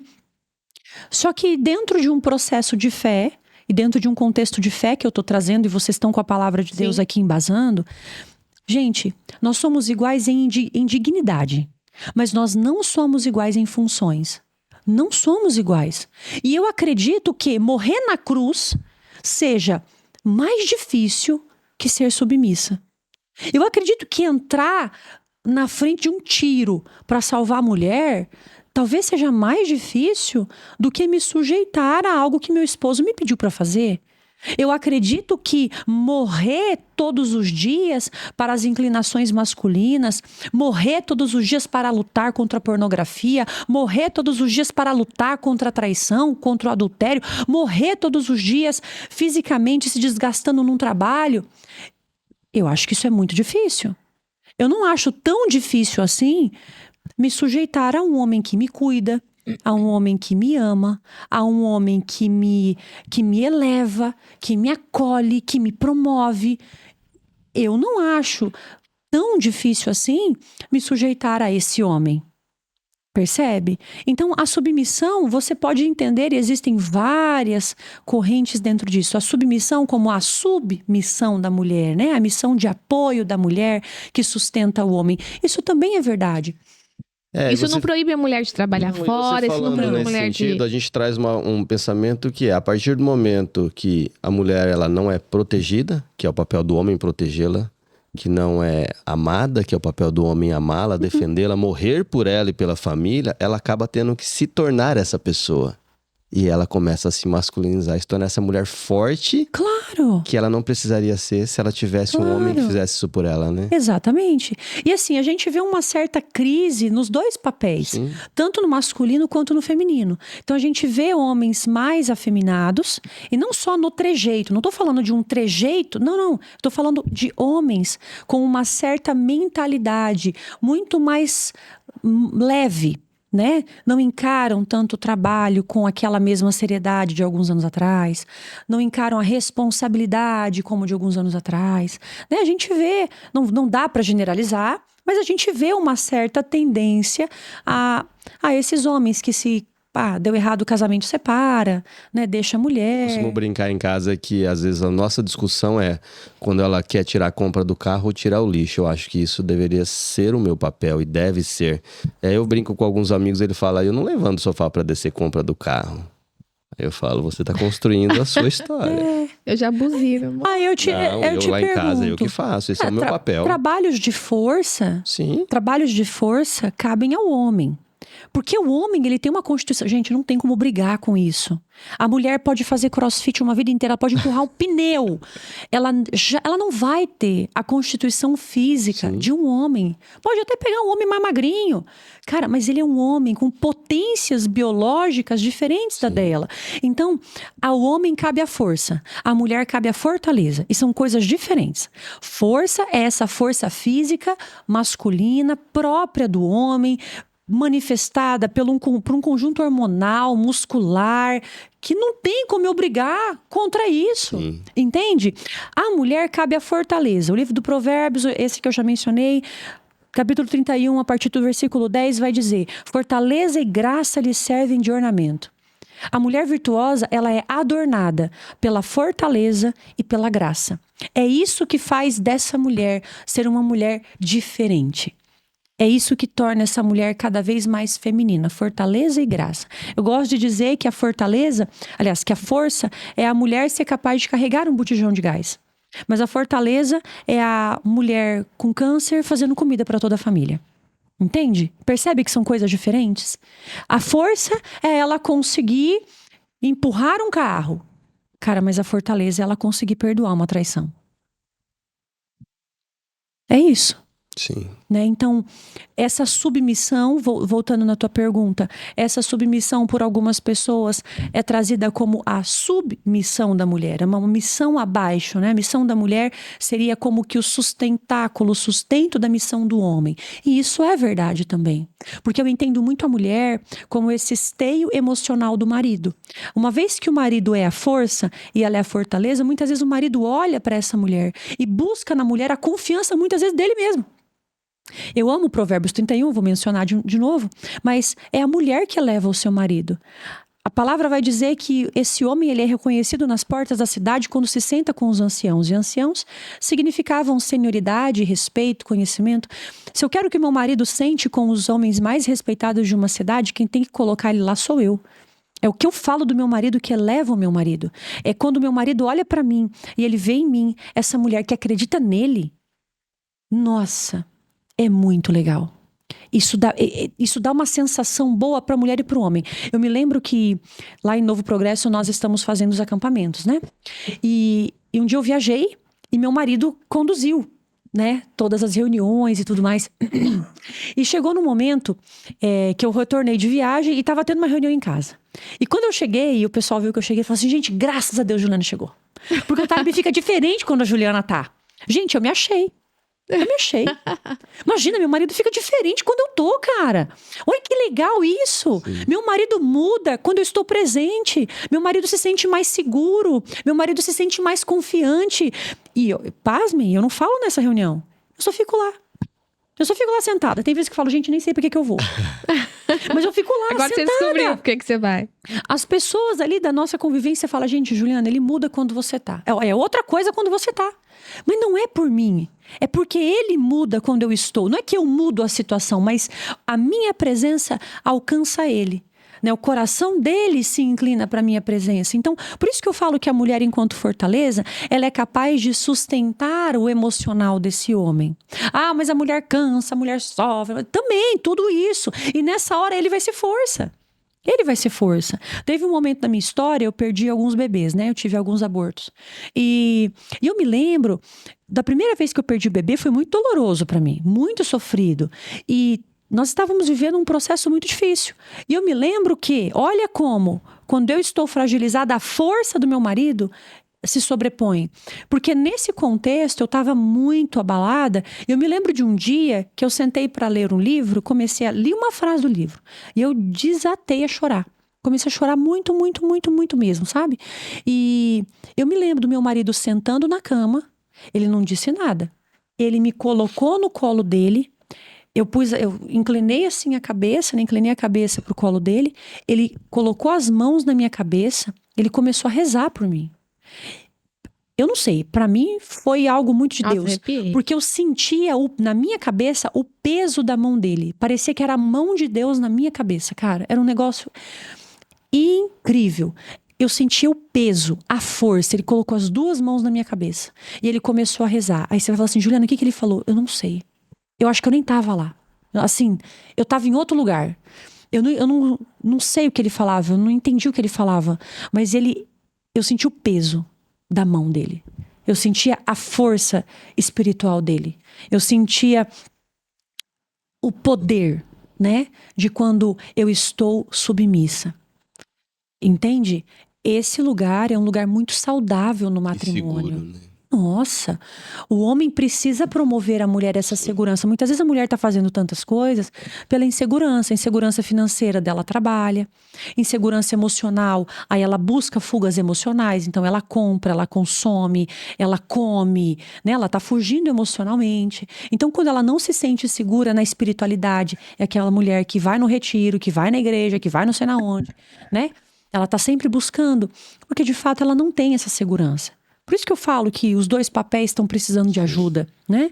Mas uma vez que a gente consegue ordenar pelo menos um deles, e meu trabalho é com as mulheres, uma vez que eu consigo ajudá-las nesse processo, elas também conseguem aos poucos ir dando espaço para que esse homem possa crescer na sua masculinidade e ser esse homem que morre pela esposa todos os dias e ela se sentir confortável em um lugar de submissão.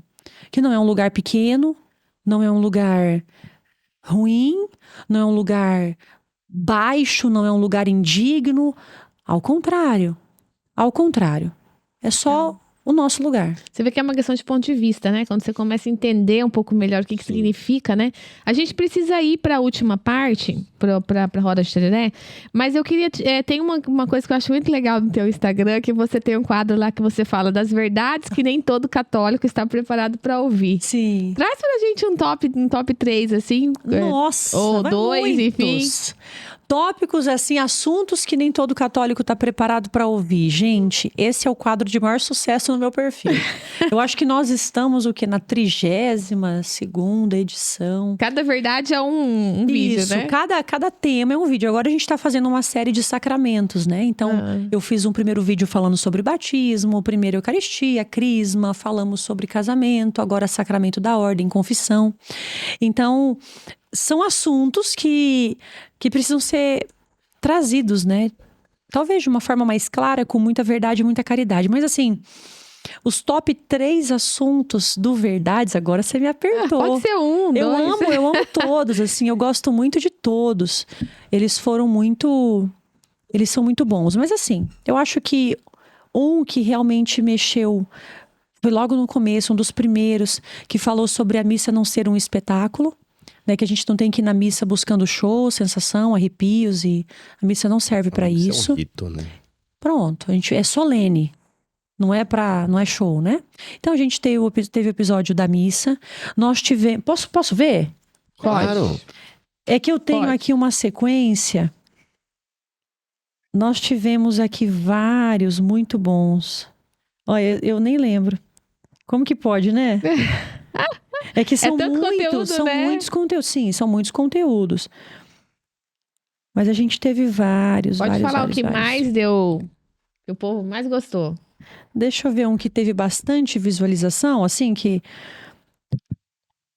todos foram bacanas. Ó, esse aqui, ó, padrinhos de batismo. Padrinhos de batismo. Tá, vai. Teve muita, Se chamar muito pra ser comentário. padrinho. Isso. As pessoas escolhem mal os padrinhos de batismo, uma vez que escolhem com base em conveniência social ou com base numa realidade até financeira, né, num certo status.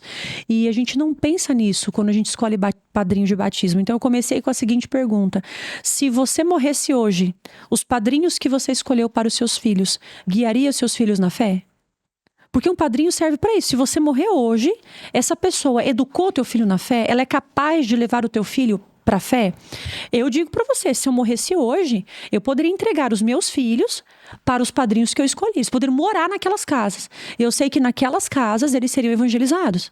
Porque a maior herança que eu posso deixar para o meu filho não vai ser nessa terra. A maior herança que eu deixo para os meus filhos é a possibilidade deles entrarem no céu. E isso se dá com o batismo, que inaugura a vida cristã, a vida católica, que abre a porta para a filiação divina. Então, eu preciso escolher pessoas que, se eu faltar, essas pessoas elas serão capazes de levar os meus filhos na fé. Ou até na minha presença, se eles levam meus filhos à fé. Né? Se eles rezam pelos meus filhos, se acompanham os sacramentos dos meus filhos, se participam da vida espiritual dos meus filhos, né? Enfim, esse foi um. E eu até me surpreendi, porque não é um tema lá muito pensando aqui, né? Não era um tema tão importante, mas ele se tornou muito expressivo. Outro tema aqui, ó, é abertura à vida, né? Quantidade de filhos. Esse aqui também foi um tema que trouxe bastante repercussão, e ele sempre traz, né? Porque a gente já vive numa certa mentalidade antinatalista. Então, via de regra, as pessoas enxergam as crianças como fardo, peso, problema, custo, gasto. Infelizmente, esse olhar para a criança faz com que ela seja cada vez menos bem-vinda, né? Então, nesse vídeo, o que eu falo sobre abertura à vida? Eu falo sobre abertura à vida ser, de fato, uma abertura à vontade de Deus na minha vida. Uma abertura à vontade de Deus no meu matrimônio. Assim como a minha vida tem finalidade, o meu matrimônio também tem finalidade.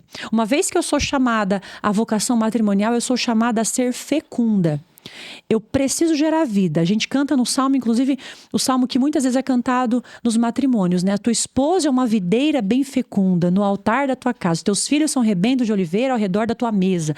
Então, a mulher nasceu para ser fecunda. Nós nascemos para gerar vida. Seja uma vida biológica, seja uma vida no coração. As irmãs religiosas geram vidas espirituais. Nós nascemos para gerar vida. Agora, acontecem situações, como aconteceu comigo, em que nós somos abertos à vontade de Deus, mas aprove ao Senhor que me levasse 4 filhos e me deixasse com 2.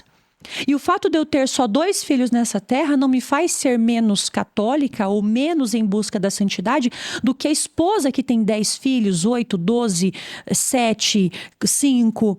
Se ela vive essa disponibilidade interior para acolher os filhos que o Senhor lhes confiar, do mesmo jeito que eu acolho os filhos que perdi, os filhos que tive que entregar, então nós estamos vivendo a abertura à vida. Então a abertura à vida não é sobre a quantidade, é sobre essa disposição interior a acolher a vontade de Deus. E no meu caso, eu precisei acolher as perdas e acolher não ter. Tem gente que precisa acolher o ter. Tem gente que precisa acolher o não ter, que foram as experiências que eu vivi. Agora, o que não pode, quando eu falo sobre abertura à vida, é eu escolher. Eu escolher se eu quero ou se eu não quero. Um outro ponto que vale a pena a gente trazer aqui, que é a questão da responsabilidade parental, também prevista dentro da igreja. Então, a responsabilidade parental, ela me traz a possibilidade de, em família, olha a importância do diálogo, em família, rezar à luz da minha vida, colocar a minha vida em oração, para aí sim, com o Senhor. Senhor, nós nos abrimos à tua graça. Esse é o momento, Senhor. Senhor, faz em nós a tua vontade, né? Nós estamos aqui diante da tua presença, né? Eu vejo que é esse movimento que nós temos que fazer quando falamos de abertura à vida. Disponibilidade interior para receber, para não receber. Quando é que não é abertura à vida? Quando eu delibero. Eu sempre falo assim, sobre a vida e sobre a morte, nós não temos que deliberar nada. Vida e morte cabem ao Senhor. Eu acho engraçado você falando de oração, porque nós temos o hábito de rezar com as crianças todos os dias. Fazemos o terço. Meu menininho de 3 anos, ele sabe todo, ele faz o terço com a gente. E às vezes a gente tem alguns lugares que as pessoas falam, nossa, que bonitinho, que... Pra mim isso sempre foi normal, porque eu cresci com os meus avós católicos, então a gente sempre desde muito pequeno aprendeu, né? E eu acho engraçado que mesmo dentro do meio católico, com crianças, as pessoas falam, que bonitinho, ele sabe fazer tudo, todo terço, que legal. E não deveria ser legal, deveria ser um hábito, né? Pois é. Deveria ser mais normal. Sim, mas esse era o certo, não é? É uma pena. Mas aí é aquela história... Por isso que a gente está aí para evangelizar e para testemunhar. Por isso que a gente está aqui no podcast também. Sim, Exatamente. por isso que nós estamos Esse é o nosso aqui. papel. Para que a gente consiga fazer disso um novo normal. Exatamente. Né? Um Olha novo só, normal. Ju, quem vem aqui é muito bem tratado, então a gente tem aqui um Opa! presente pra você. Opa, tá aqui. Ó, vê se você vai curtir. Um beijo pra Malu Nossa! Pires, um chapéu pra você. Depois você vai marcar ela lá no seu chapéu. perfil. Olha só que lindo que é. Um beijo pro Cássio, um beijo pra Malu. Não sei se você conhece o trabalho dela. Ela tá com a gente é aqui. Um beijo, chique. Malu. É chique, amiga. Você faz o Reels lá, marca a Malu e marca Ô, a gente, tá? Será que eu posso depois convidar as pessoas para minha peregrinação? Porque daí eu Pode. Não, esse chapéu eu vou ter que usar na minha peregrinação, gente. Pronto, aí já vamos fazer uma parceria com a Malu Mas, já. olha que riqueza. Muito obrigada, Malu. Beijo. Ó, uma canequinha pra você. Muito obrigada. Pra Vou você levar lembrar um da novo gente, cast. não esquecer. Tem uma Amém. frase aí que a gente colocou pra agradecer vocês também. Mandar um Show. beijo pra Qualisalva, que tá com a gente aqui no projeto Colocar também, que leva um pronto-socorro pra dentro da sua casa. É um serviço que a gente usa, a gente recomenda pra você também. E se você não segue a gente ainda, se inscreve no canal, deixa o like, compartilha, TikTok, Instagram, YouTube, Spotify. Enfim, esse podcast tá mais especial hoje. E agora, Ju, a gente vai pra última parte. Seriam aquelas perguntas um pouco mais rapidinhas. Vamos lá. Antes de a gente tá? ir pra roda, eu Ah, posso fazer uma pode. pergunta que eu acho que é muito interessante até? Pode. Você fala que na infância se sentiu muito inferiorizada, certo? Certo. Então, assim, vendo isso hoje, o que os pais podem fazer para blindar os seus filhos dessa necessidade de ser aceito pelos outros, a fim de evitar que os seus filhos tomem caminhos similares ao que você tomou? O que você tá fazendo diferente agora com seus filhos, que talvez os seus pais não tivessem feito? Até porque todo mundo fez o que dava pra Sim, fazer, né? todo mundo tá tentando fazer o seu melhor. Sem estresse, isso. No fim tá todo mundo tentando Isso. fazer o seu melhor, não é? Isso. Não é. Não é sobre isso. Não é. Mas o que eu faço hoje com a minha filha? Bom, tá aí um ponto da gente entender as linguagens do amor, os temperamentos. A minha filha, ela é muito movida pelo toque físico e pelas palavras de afirmação. Então, todas as oportunidades que eu tenho dentro de casa ou socialmente, eu uso disso a meu favor. Então, eu vou dar um exemplo para que as pessoas possam contextualizar. Teve um dia que a minha filha, a gente ia para a igreja, nós íamos à missa, e ela resolveu colocar todos os laços na cabeça. Todos, assim, ela ficou parecendo... Vocês lembram do Castelo Rá-Tim-Bum, que tinha aquele Etevaldo? Princípio que tinham 2 coques aqui, todo cheio de laço, né? E aí, ela foi com todos aqueles laços, eu falei assim, filha, não tá muito assim? Não, mãe, eu tô gostando. Tá bem bonito. Falei, olha, você tem certeza? Tá se sentindo bem? Tô me sentindo bem. Maravilha. E aí ela tava com todos aqueles laços. Ela é criança. Criança faz criancice, Aham. né? Até certo ponto, dentro de casa, ali, criança faz criancice. Eu preciso administrar isso. E aí, antes da gente sair, ela foi lá na avó dela. E a avó também, na melhor das intenções, menina, mas que cabelo horroroso, vai tirar todos esses laços, que não sei o quê. E aí ela voltou. Ela voltou triste e já tirando os laços, né? Ela já foi tirando os laços. E eu falei, mas como assim? O que aconteceu? Que tava tão divertido e tava colorido, não sei o quê. Não, mas é porque a avó falou, que daí a avó falou que tava ruim. Eu falei assim, pera lá. Vem aqui no espelho. Arrumei todo o cabelo dela, coloquei todos os laços do jeito que ela tinha. Falei assim, filha, cada pessoa ela vai ter o seu gosto. Eu confesso que pro gosto da mamãe tá demais também. Mas se você tá se achando bonita, se você tá gostando desse teu laço, vamos que a mamãe vai estar junto com você. E não importa o que falarem, a mamãe vai estar junto com você. Então, ela foi com os laços e ela ficou de mão dada comigo e ela levantou a cabeça dela e ela, né? E para todo mundo que passava, ela falava dos laços e que ela tinha feito sozinha. A gente precisa reforçar na criança alguns comportamentos que, gente, são de criança. Isso vai ser refinado com o tempo, sabe? Mas assim, enquanto criança, nós precisamos dar espaço para as criancices. Esteticamente não é bonito porque nós somos adultos. Mas quando a gente é criança, a gente tem sim essas ideias. A gente acha que pode voar, né? A gente acha que pode... E uma coisa eu tenho um compromisso com Deus, que é o fato de eu não desejar mudar a essência que Deus colocou na minha filha. Eu tenho isso desde que ela nasceu, que eu quero que ela seja aquilo que Deus sonhou para ela. E por isso eu a observo tanto. E eu conheço os comportamentos dela. Eu até escrevo, sabia? Eu escrevo do que ela gosta, eu escrevo de como ela se comporta, como ela trata o irmão, eu escrevo as roupas que ela gosta, eu escrevo. Porque lá na frente, ela corre o risco de esquecer. Ah, que legal. Ela corre o risco de esquecer quem ela é. E eu que assisti ela crescer, eu anoto para que ela não perca isso de vista. Porque o mundo faz isso mesmo. Então, como é que eu faço hoje para que a minha filha não perca a essência dela, a pureza dela, pela inferioridade ou por aquilo que estão dizendo? Eu sou a voz mais importante da minha filha. Eu sou a voz mais importante. Eu tomo posse dessa voz. Então, eu profetizo sobre ela. Filha, você tá linda. Filha, a mamãe tá com você. Filha, eu estou junto. Filha, a mamãe está gostando. Eu sou a voz que dá segurança pra ela. Ela só tem a minha voz.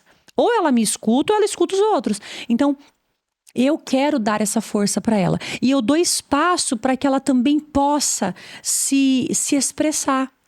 Entende? Legal. Dentro de um certo limite, eu preciso fazer isso. Então, como é que eu faço? Eu faço conhecendo ela muito bem, estando muito perto, usando palavras de afirmação, no caso dela abraçando, pegando, colocando no colo, sentando perto, porque isso vai dando para essa criança segurança para ela ser. Entende? A minha presença de mãe, não só física, mas a minha presença diz para ela quem ela é. Ela não tem dimensão disso. Eu é que estou vendo de fora, é que sei como ela é. Então eu escrevo. Eu escrevo porque vai chegar o momento em que eu vou poder falar isso para ela. Em que vão dizer que ela é várias coisas. Que ela pode ser feia, que ela pode ser magra, que ela pode ser chata, que ela pode ser isso. Mas eu vou ter escrito para ela, ó, filha, isso aqui, ó, você tinha 4 anos quando a mãe viu. Isso aqui você tinha 5. A mãe te conhece. É assim, ó, filha, foi assim. Deus te fez assim. Boa ideia. É. Legal. Muito bom. Vamos lá. Vamos começar então. Bom, quem que é a Juliana Rachid numa frase ou numa palavra, Ju? Ah, eu sou o que Deus pensa de mim. Ah, que legal. O que tira a Juliana do sério? Nossa, o que várias coisas. Muitas, é difícil agora. Mas enfim, uma das coisas que me tira muito do sério é quando as coisas do mundo prevalecem sobre as coisas de Deus. Isso me tira muito do sério. Assim, quando eu vejo as coisas mundanas, quando eu vejo as crianças se perdendo, isso me tira do sério. Tanto me tirou do sério que me movimentou a trabalhar com evangelização digital, porque era algo que me tirava do sério. Quando eu vejo o inimigo crescer mais que Deus, assim, isso me gera um certo incômodo, me irrita. Qual hábito que mudou a sua vida? Vida de oração. O que é sucesso para você? Ser bem-sucedida pela minha filha. O dia que eu estiver pregando e a minha filha estiver pregando comigo. Uau. Esse vai ser o dia do meu sucesso. Que legal. Ô Ju, tem como você rapidinho explicar para quem tá sem forças aí para liberar o perdão dentro de uma traição, dentro de algo que aconteceu na sua vida, né? Com feridas profundas. Primeiro passo para tomar essa... Primeiro passo é entender que perdão não é sentimento. Que você não vai sentir vontade de perdoar. Esse é o primeiro ponto. Segundo ponto, perdão não é para o outro. Perdão é para libertar você do outro. Perdão, ele é seu. Ele não é o outro que merece. O outro não merece teu perdão. Quem merece é você. Você merece ser livre do que te fizeram. Então, quando eu olho o perdão com essa perspectiva, Eu sou capaz de liberar Legal. perdão porque eu quero me libertar dessa amarra. Doeu, machucou, feriu. E o terceiro ponto, o perdão que você não consegue dar é proporcional ao teu próprio orgulho. Uau. O perdão que eu não consigo dar é o tamanho do orgulho que eu sinto. Show. Como fazer para que todo mundo tenha o seu papel definido no casamento? Poxa, isso é difícil, isso é rápida. Como fazer para que cada um tenha um papel definido no seu casamento? Olha, eu sou do tipo que puxa a responsabilidade para mim. Tem que começar em mim, né? Então, eu preciso saber o meu papel. E uma vez que eu sei o meu papel, eu consigo, então, ajudar o outro a encontrar melhor o papel dele, assim. Começa comigo. Qual o seu santo de devoção? Santa Terezinha do Menino Jesus. Legal. Se você não fizesse o que faz hoje, o que estaria fazendo? Não faço ideia. Eu não me vejo fazendo outra coisa. Que legal. Pra gente se tornar uma pessoa virtuosa, qual que é o primeiro passo? Nossa, se converter, né? O caminho de virtude só vem depois de um processo de uma busca sincera de conversão. Uma coisa é eu não querer ir pro inferno. Outra coisa é eu querer ser santo. Então, quando eu falo sobre um caminho de virtudes, eu já ultrapassei a fase de não querer ir pro inferno. Eu já quero ser salva. Uma coisa é ser salva, outra coisa é ir pro céu, né? Porque ser salvo, a gente pode ser salvo indo pro purgatório, né? Mas, no meu entender, é isso. Eu realmente preciso viver essa busca. Nossa alma tem um de destino santidade. eterno? Ô, louco, claro. Com certeza. Nossa, Muito Isso boa é o que essa resume resposta. tudo, né? Muito segura. como assim? Não tem? Mas é que isso é Algumas pessoas complexo não acreditam pra nisso. É muito complexo quem... para a grande maioria das pessoas, sabia? Eu acho que é por isso que sofre tanto. Eu achei legal essa clareza que você trouxe. Claro! Como se isso O fosse melhor está o por vir, normal. né? Isso é o normal, mas para a grande maioria das pessoas, por incrível que pareça, não é. Então, aí você vê como nós temos trabalho. A gente pensa que todo mundo sabe, que todo mundo é Exatamente. convertido, que todo mundo tem Deus, que todo mundo sabe o destino da alma, que todo mundo sabe Exatamente. lidar com luto, que todo mundo sabe lidar com vida, Sim. com morte, com doença. Cara, não sabe. Porque não sabe essas coisas mais básicas, né? Exatamente. Ai, é muito bom ser católico, gente. Porque a resposta já tá pronta, eu não preciso nem pensar. Exatamente. Tá vendo que a resposta não foi pensada? bem- Porque é um fato. Ô Ju, se você pudesse tomar um tereré, um café, ou conversar com qualquer pessoa viva ou morta, quem seria? Nossa, tem várias, gente. Ah, poxa vida. Uma só. Mas a primeira que me bateu assim na cabeça, eu queria falar com a Madre Teresa de Calcutá. Uau. O que você ia perguntar pra ela? Nossa, como que ela conseguiu fazer tudo que ela fez, vivendo na escuridão da alma, né?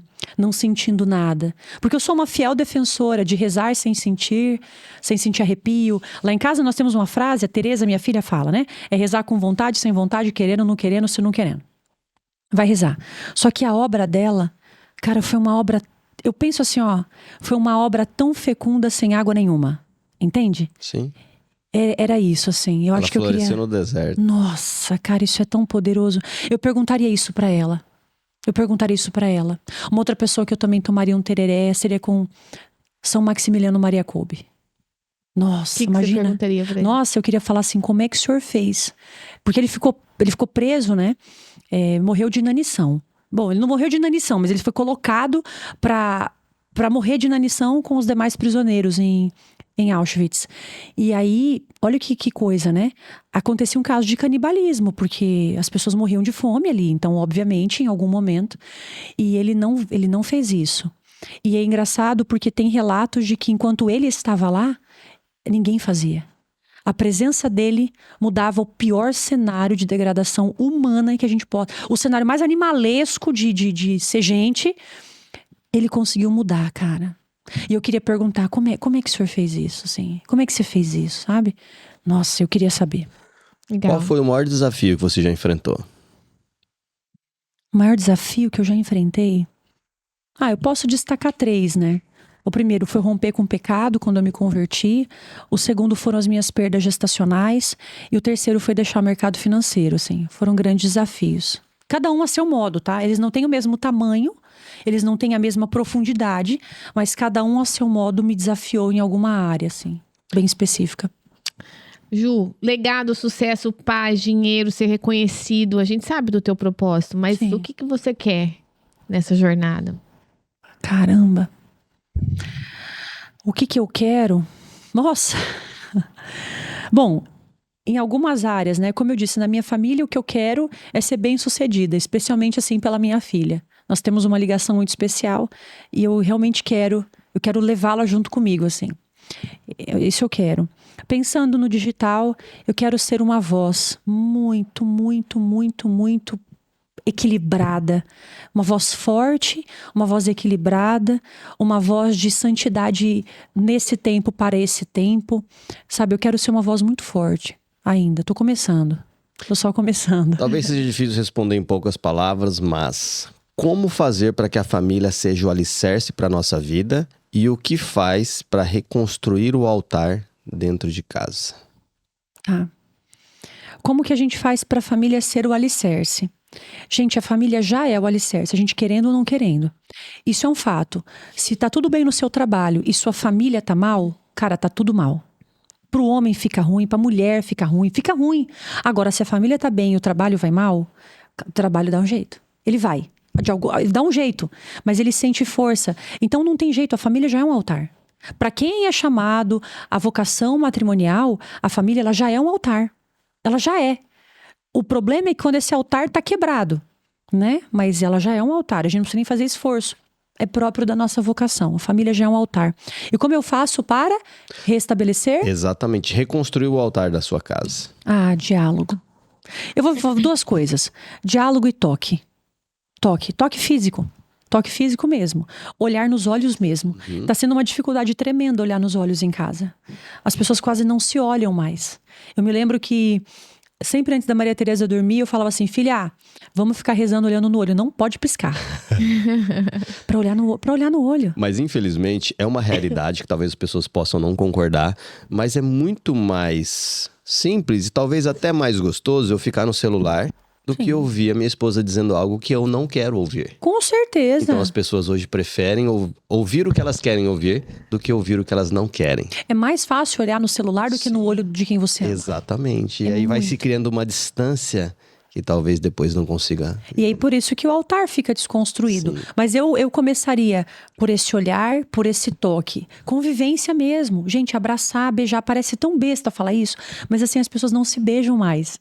Elas não se abraçam mais. Nem o esposo com a esposa e nem os pais com os filhos. A gente não consegue mais ver carinho, afeto, e tudo isso constrói. Do mesmo jeito que uma boa conversa, né? Uma risada. Nossa, tem um livro chamado O Poder Oculto da Amabilidade.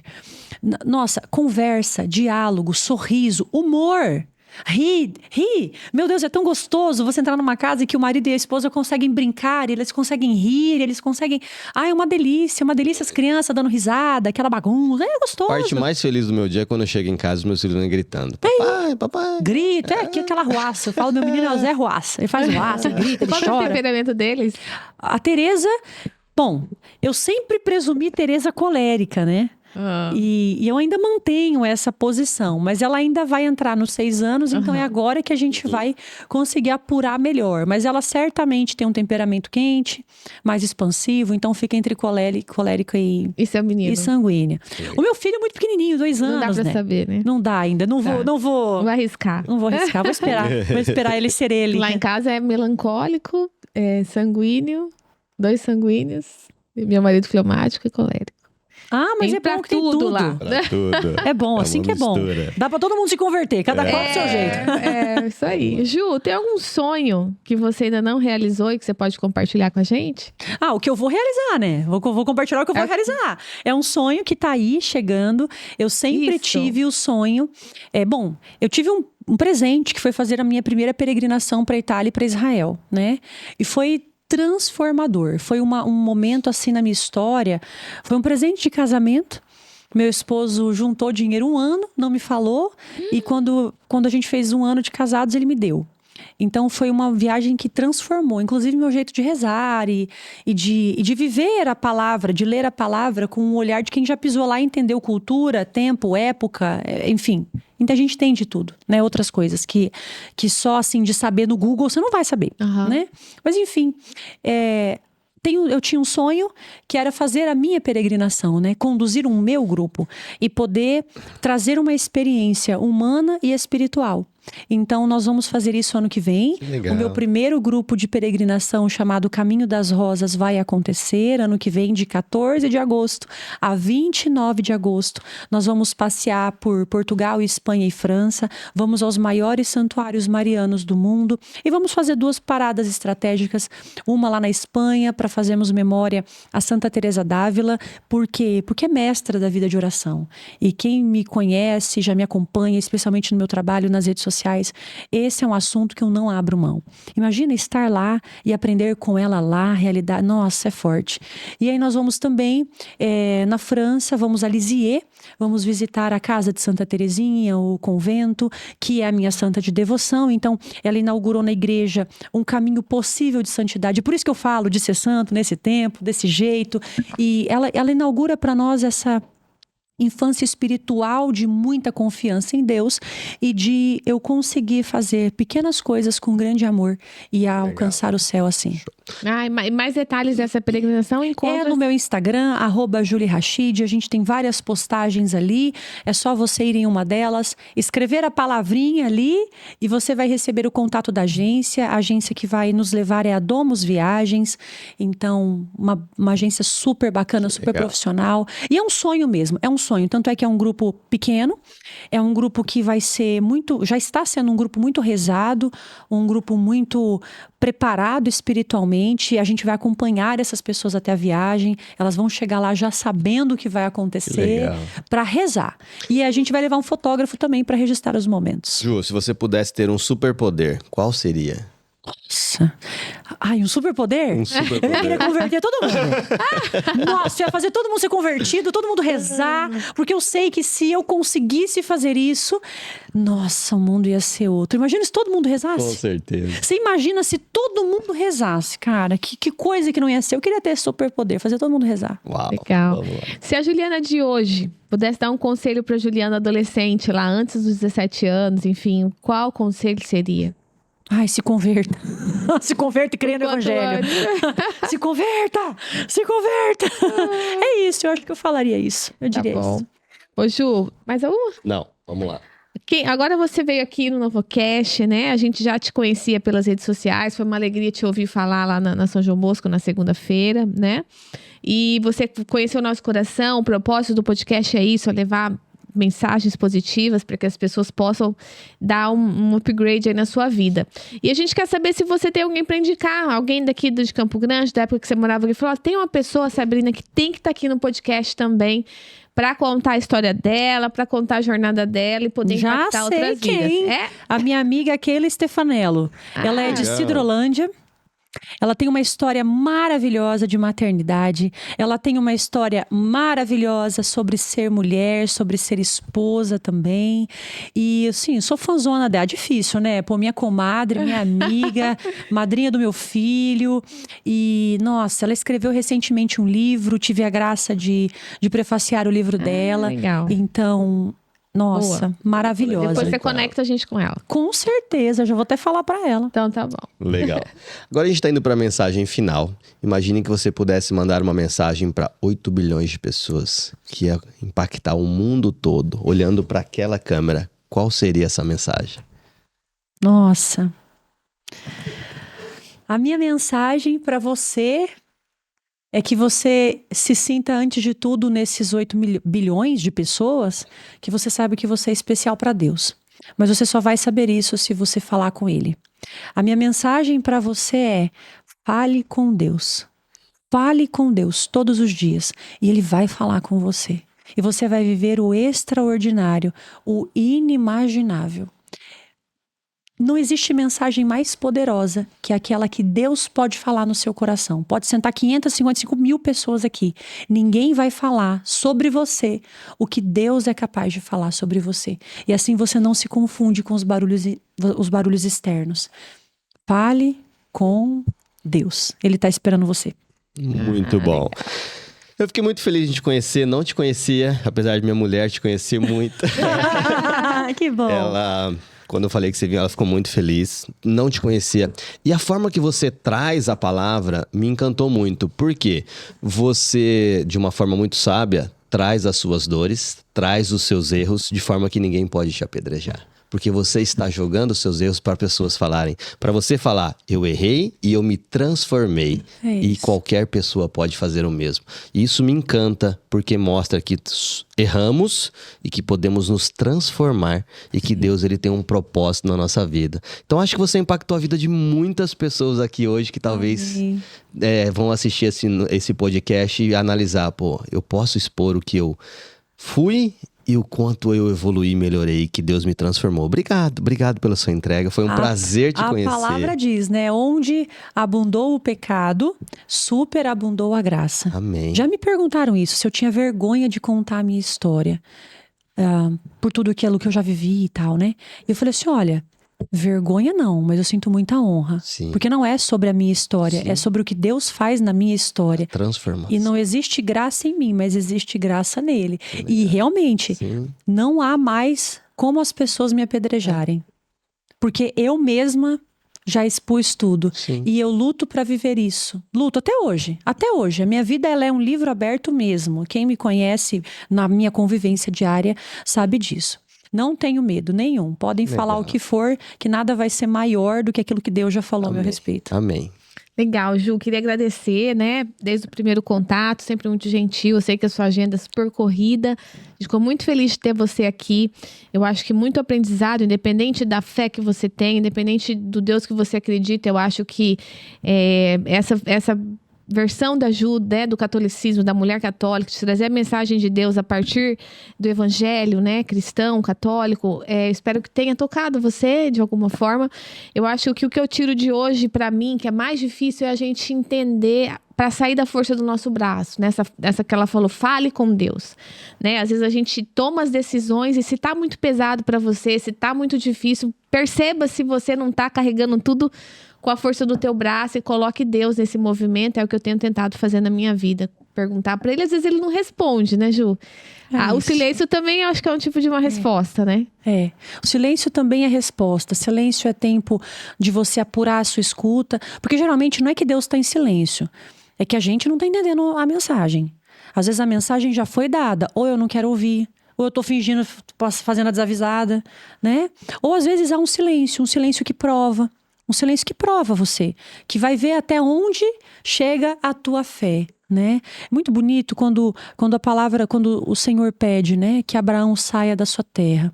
Deus não ficou justificando muita coisa, né? Só falou, ó, sai, pega a tua parentela e sai da terra. Quando Nossa Senhora recebeu o anúncio do anjo, por exemplo, ela só fez uma pergunta: como se dará isso?